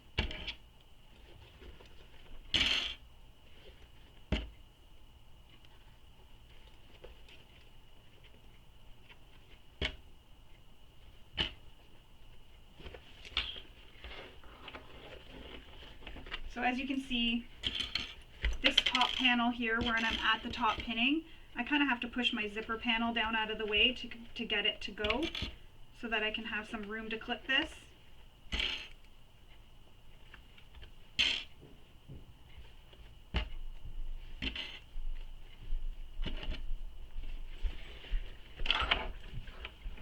I wonder if any of you listen to music or watch shows. Sometimes I watch shows, it just depends. I'll watch something on Amazon Prime or Netflix. But I tend to listen to music. That way there I can really focus on what I'm doing, and I'm not distracted by a show. If the show is on, it's generally something that I don't really have to pay too much attention to. It might be something that I've watched before, or just something that you can just sort of listen, but you don't really have to really pay attention and be watching, so that you don't miss anything. So if it's anything that has the captions at the bottom of the screen, I definitely won't watch anything like that. I'll skip it. I've also listened to podcasts before too. I enjoy that as well, but I really do just like listening to music when I sew. Helps me get in the groove, get sewing. I'm sure my family, some days I kind of turn it up a bit. I'm sure my family really appreciates that. So now that it's all pinned, we're going to do the same thing. Stitch this in place just as we did with the exterior. Make sure that you pull your lining, zipper panel and exterior zipper panel, out of the way, and stitch this in place. I'm going to switch to my zipper foot just because there is some bulk here that I'm competing with. There's some like the bulk here with the exterior in the way and the zipper panel in the way. So just to help make this a little less stressful for me and a little bit easier to sew, I'm going to use my zipper foot. Because it is a thinner foot and it can get right in those areas that my thicker foot cannot, my regular presser foot. Take your time and stitch this with the seam allowance she gives in the pattern. Again, you have your markings made that we made before. You can just stitch right on top of those.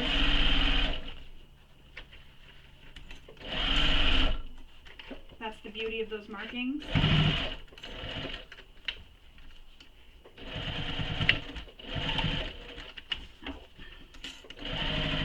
This part is easier because this isn't attached to anything, so I can just move it right out of my way.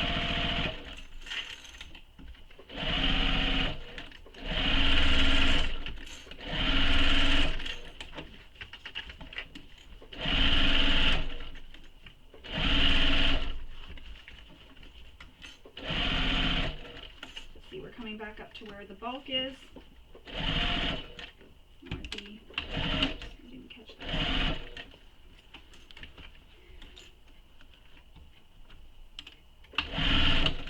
Stitch over my, again, a stiletto can be very helpful here.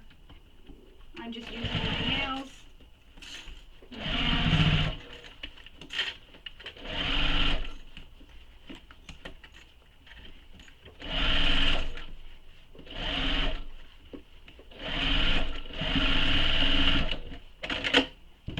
There we go. I'm going to trim this seam allowance. First I'm going to use my extension table and I'm going to trim this seam allowance. Trim it down to about half.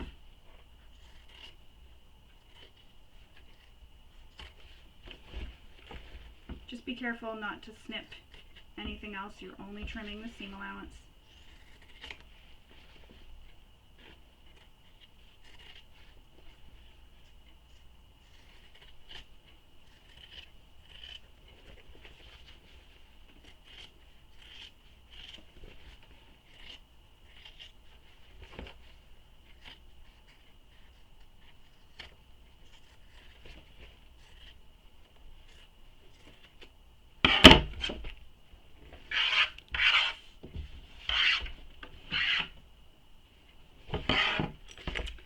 And now it's all attached. Oops, I kind of missed there.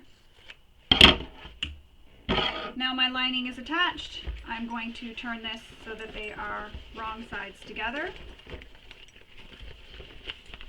And this is where you can see, did you catch everything? All your seams. If you didn't, you can go ahead and go back and restitch them.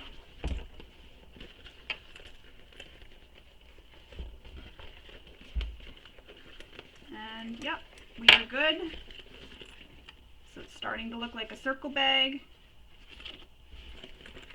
Turn it back so it is wrong sides out. You'll be seeing the lining of your zipper panel. Now we need to sew this, attach our exterior to our lining. Our exterior to our final part of our exterior zipper gusset. So go ahead and line up all those quarter marks again. And again, same thing you'd be doing if you were attaching the binding to this side, except for your lining would be attached here. Line up all those quarter markings, and the reason why we're using quarter markings is this helps ensure that everything is lined up properly, especially those zipper tabs, or not zipper tabs, the strap connectors. Sorry, I'm probably causing a lot of confusion because I keep calling things different. So just make sure that your strap tabs are in the correct position so that you don't have them up on the sides too much and then you have a crooked bag. This is really important right now because of when you attach your lining with the pockets, you want them oriented in the correct position. Lots of clips. Clip it all the way around. Don't be afraid to use those clips. You can even use staples, whatever method you find helps you attach your gusset to your exterior panel. Go ahead and use that.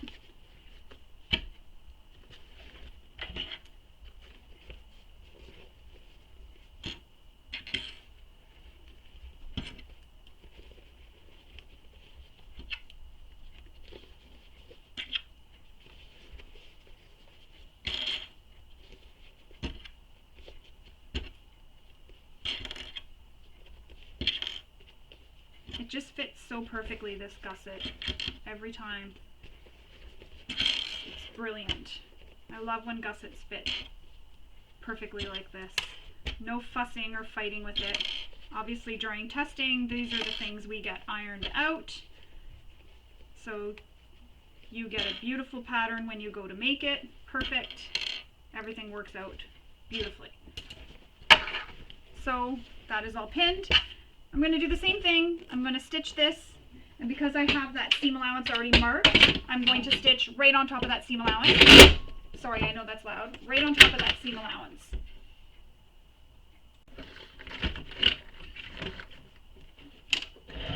So back to my discussion about what I listen to or watch. If anyone has any podcasts or shows that they like to watch, pop them in the comments below. So that I can give them a try, and I'll let you know what I thought. I tend to like crime mysteries, true stories, things like that. That's what I listen to when I listen to podcasts. True crime stuff. That's what I tend to watch, a lot of true crime shows. Ow. So if you have any suggestions, I may have already heard them already or watched them, because I've watched a lot and I've heard a lot of different podcasts. But it's worth hearing other suggestions that anybody else may have. So definitely pop in the comments below for me, and I'll check it out. I'd appreciate that. Ow, my nail just got hit. That hurts. Keep your fingers away from the needle.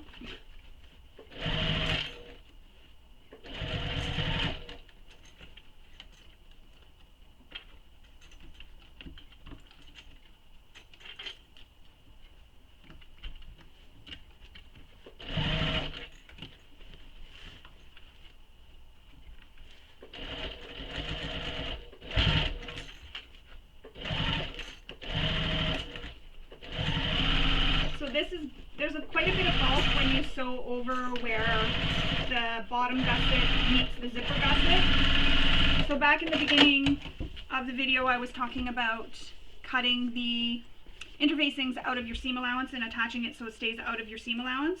That's where it's important, because there is, as you can see, there's 1, 2, 3, 4 layers of your material, plus the 4 layers of interfacing there. So if your machine struggles with bulk, you'll want to cut that out so that you don't have it in your seam allowance at all, and then you're not fighting to get that over that little hump.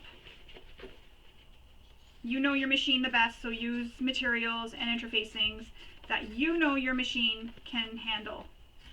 That's what makes this a very domestic, machine-friendly bag, is that you're using materials and doing things that helps your machine be able to complete this entire bag.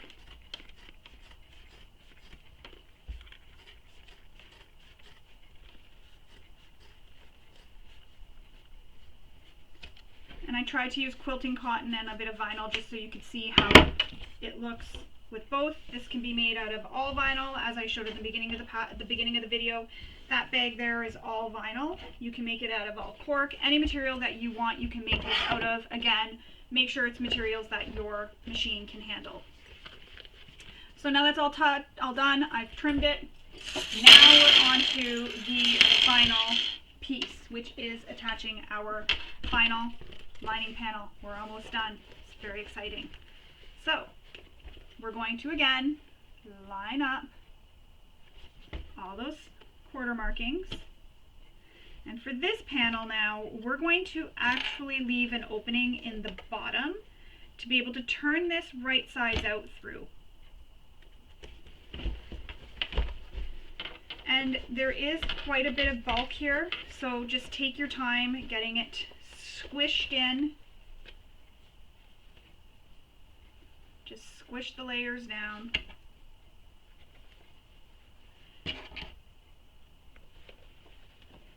Don't be shy to squish it all in. Get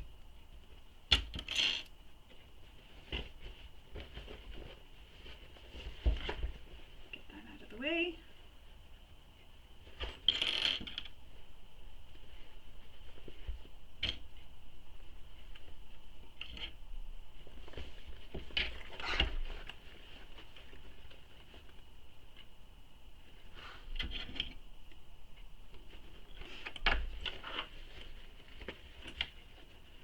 And another thing here, see where these two lining pieces are here and you have it where it wasn't sewn?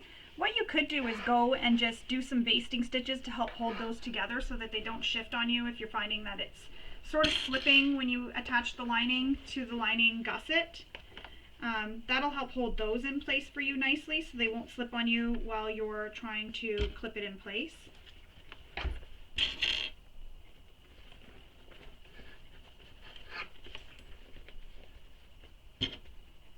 It's going to be really tight, this one, because it's the final panel and there's all the other layers that you're competing with.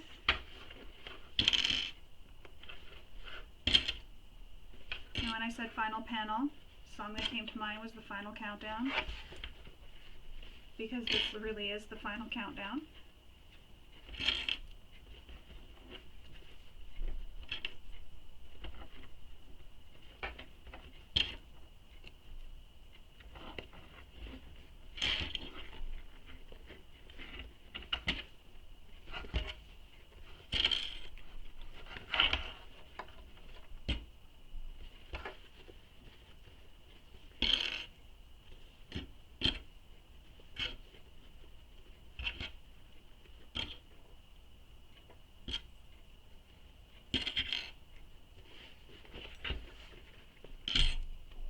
I often look and say, is there room for any more clips? Can I place more clips? Because it seems like I placed so many clips. It's like, oh, there's a spot that needs a clip. But the more clips, the better. And the other thing is when I'm sewing, I try not to remove my clips until my presser foot is touching them or as close as possible to them. Sorry, this is going to be loud. Or as close as possible to them so that nothing shifts on me while I'm sewing. Again, use a stiletto if you find that that's helpful. So we're going to sew this again using the seam allowance given in the pattern, or you can just stitch right on top of your line you drew. Just as you're going, go slow, move the layers out of the way so there's nothing in your way as you're sewing. Just take your time. You don't have to sew fast. It's not a race. And if you're watching and this part is boring for you, go ahead and fast forward through it or put this in faster speed, speed up the video so that you're not sitting bored while this is being sewn. My nail just got me hit again. Ow, and I just broke a nail. Ay. Bent a nail, not broke it.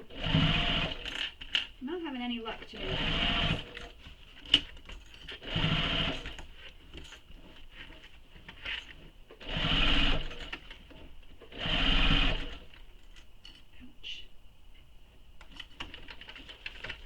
And see this piece here, I'm just pushing it out of the way. That's my two exteriors. Just pushing it out of the way while I go around. Don't worry so much if your lining isn't sewn of a perfect circle. It's going to be in the bag. No one's going to see it. You really want to be really slow and careful when you're sewing your exterior though, so you get a really nice circle. If your seam allowances is off a bit on your lining, no one's going to know, no one's going to see. Now I know you're probably thinking I didn't leave my opening. I'm going to explain that in a minute. Just shift it on in here.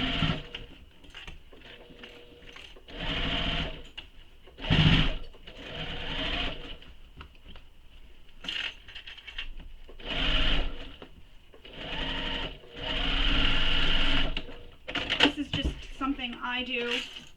So I didn't leave my opening as I sewed. Oh wait, I ran out of bobbin thread, so I did leave an opening actually. So I'm going to repin this all, I'm going to put my bobbin thread back in, and then I'm going to come back and show you what I was trying to show you. So I'll pause this video, I'll do that all, I'll re-sew it, and then I'll show you. I ran out of bobbin thread, see? Be back. Alright, so I have done that. I have re-stitched it after I ran out of bobbin thread. That's happened quite a few times to me. So as I was saying, I didn't leave an opening in the bottom here, and the reason being is I like to stitch that just shows me where I have to turn it later. It kind of creates a crease sort of.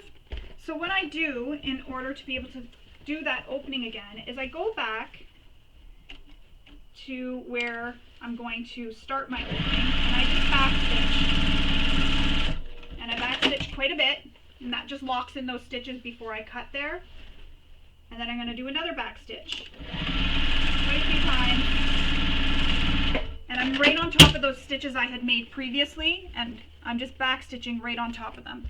Then I'm going to take my seam ripper, and it's probably a lot easier, I know, to leave the opening as you're going, but this is just my personal preference. And it's also good if you ever forget, this is a way you can go back and leave or get your opening. So I take my seam ripper, and I create those, rip those stitches, and I back stitched here when I reattached my lining, so I have to be careful that I don't rip my material. Once you get this opening made, you can go ahead and trim this seam allowance, but don't trim where the opening is. You want to have that left longer. That'll help you for when you're turning this under to be able to stitch this opening closed.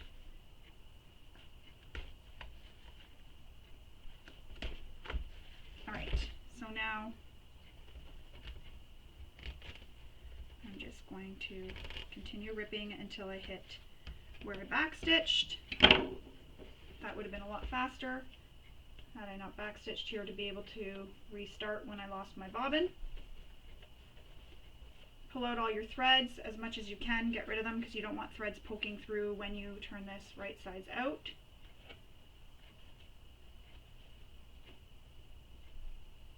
Just like that. So now I have an opening, and because I back stitched, it's nice and secure. So now we're going to turn this right sides, oh sorry, before I turn it right sides out, sorry, I hope I'm not confusing anybody. I'm going to put this away. We're going to trim that seam allowance. Again, do not trim where the opening is, so start after the opening and start trimming. You want to leave that opening long so you can be able to turn it under.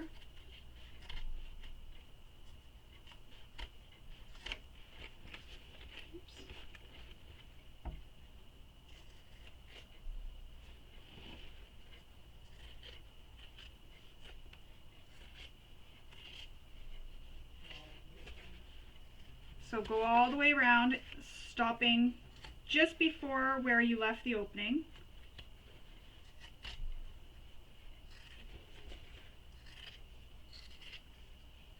Just like that.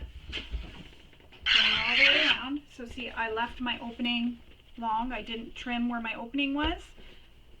And that'll help for turning it under after. So now that everything else is trimmed, just make sure you didn't trim any of your stitches. If you did, you'll want to go back and re-stitch those. We're going to turn this right sides out.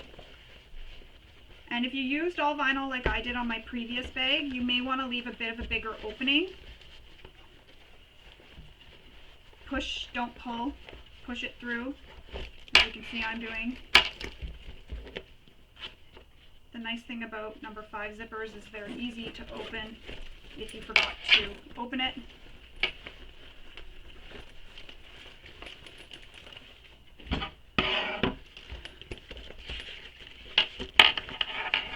So just get everything turned out.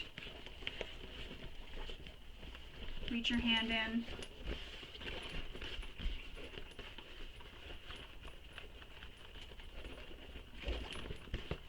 Don't worry so much right now about how it may not look like the perfect circle because we're going to add some clips, or you can press it.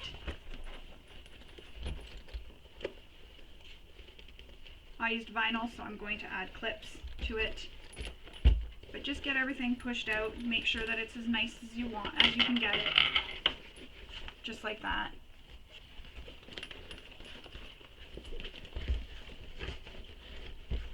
Make sure it's fitting nice.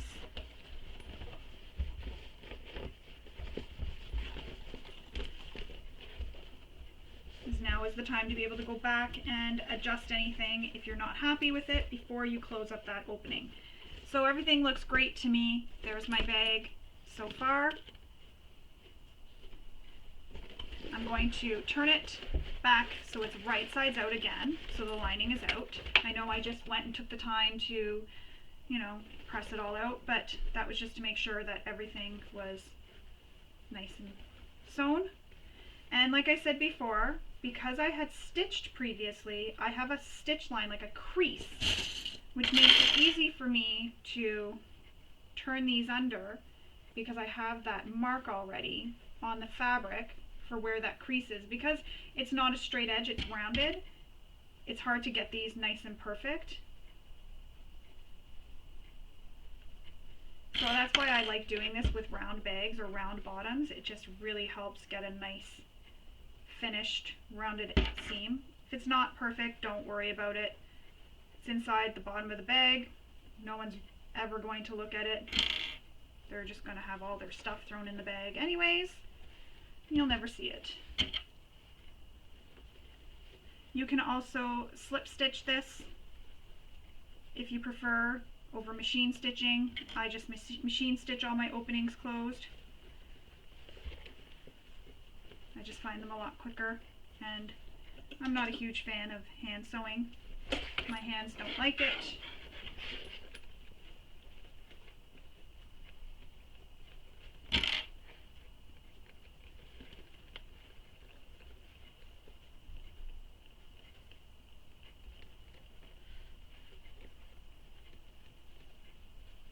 Take your time here, get it all nicely lined up, all clipped into place.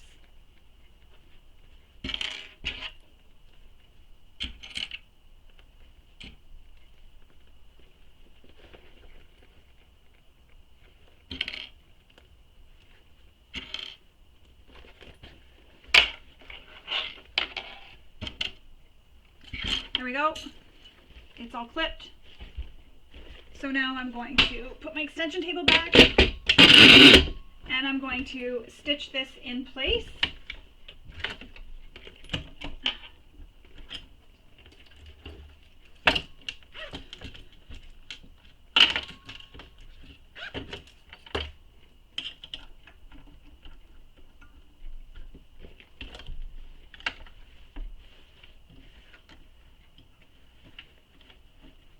If you're using the machine to stitch this, stitch as close to the edge as possible.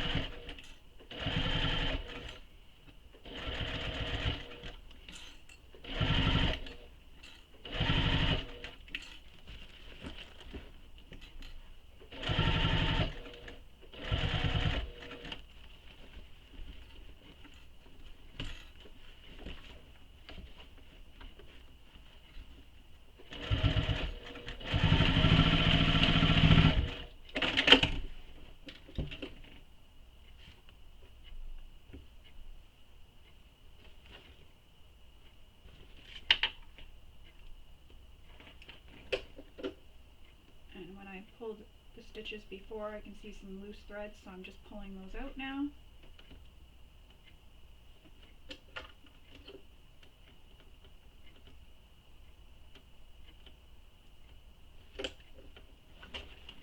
There we go, my opening is closed.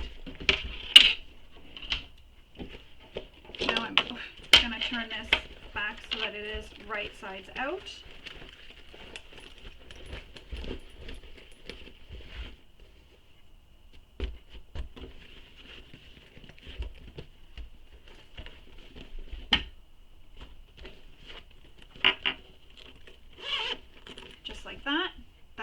your circle bag.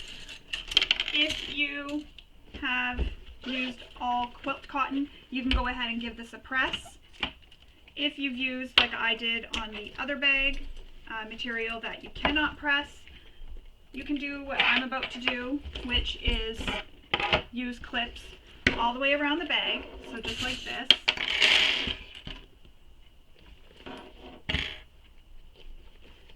And then, because the clips will leave little teeth marks in my vinyl, when it's done, I'll leave it on overnight, so I won't remove these until tomorrow. I'll then take my iron and I will iron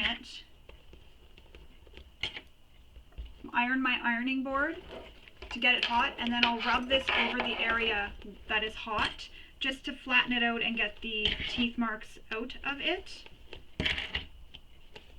Sometimes I don't leave it overnight, sometimes I just leave it for a few hours, it's just enough. But I tend to find that leaving it overnight gives it that extra bit of time to really clamp down. If you don't have these type of clips, go ahead and use binder clips, anything to help press that seam.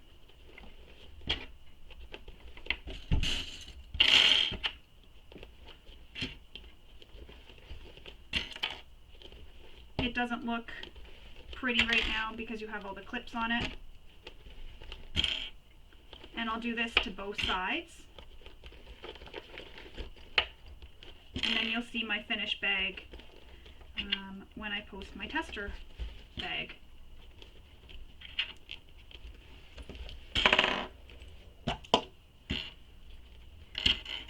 It'll also be posted at the intro of the video. You'll see it there, the thumbnail.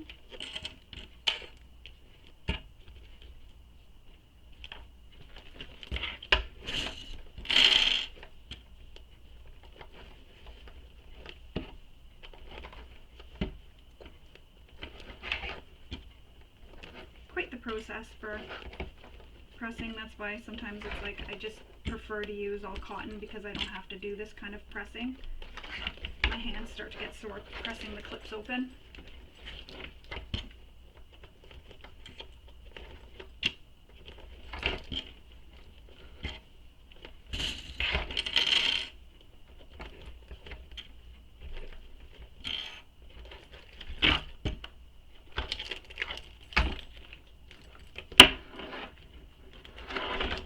You don't have to have the strap attached now. I just attached it so I can show you how it's going to look. You'll have to envision this without the clips. I'll grab my other one there that I made.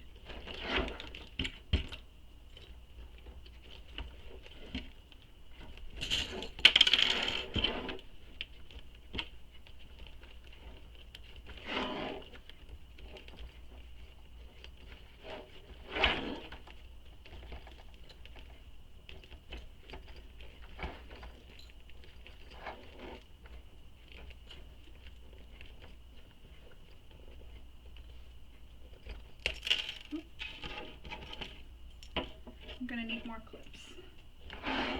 They keep breaking.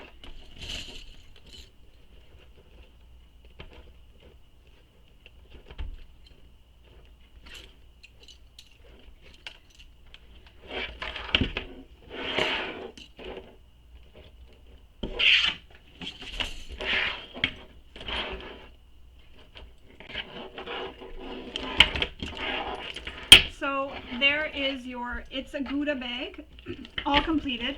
Of course it has the clips on it. This is just to help give it its shape because I used vinyl on the sides here, so I really don't want to press and chance hitting my vinyl and damaging my vinyl. This bag was made with all vinyl and quilting cotton inside. This vinyl was a little bit thinner because compared to this vinyl here, it's a bit thicker. This vinyl was a little bit thinner, so it was a little bit easier to work with. That's how it looks. Inside you have your two slip pocket or your divided slip pocket, and then you have your zipper pocket. You also have this posh peekaboo strap, so you just see a little bit of your material down the center of it. I really like how that looks. Kind of adds a little bit of oomph to the bag. Both bags, as you'll see, this one is all vinyl like I was saying, and I did the same thing. I added the clips all the way around just to help press it, and then when I was done, as I was mentioning, I took my iron, heated up my ironing board, and just rubbed this over that spot till the clip marks came out, and that's how I got it to keep its shape. And I used triangle rings for this bag instead of the D-rings. I don't know if you can see that.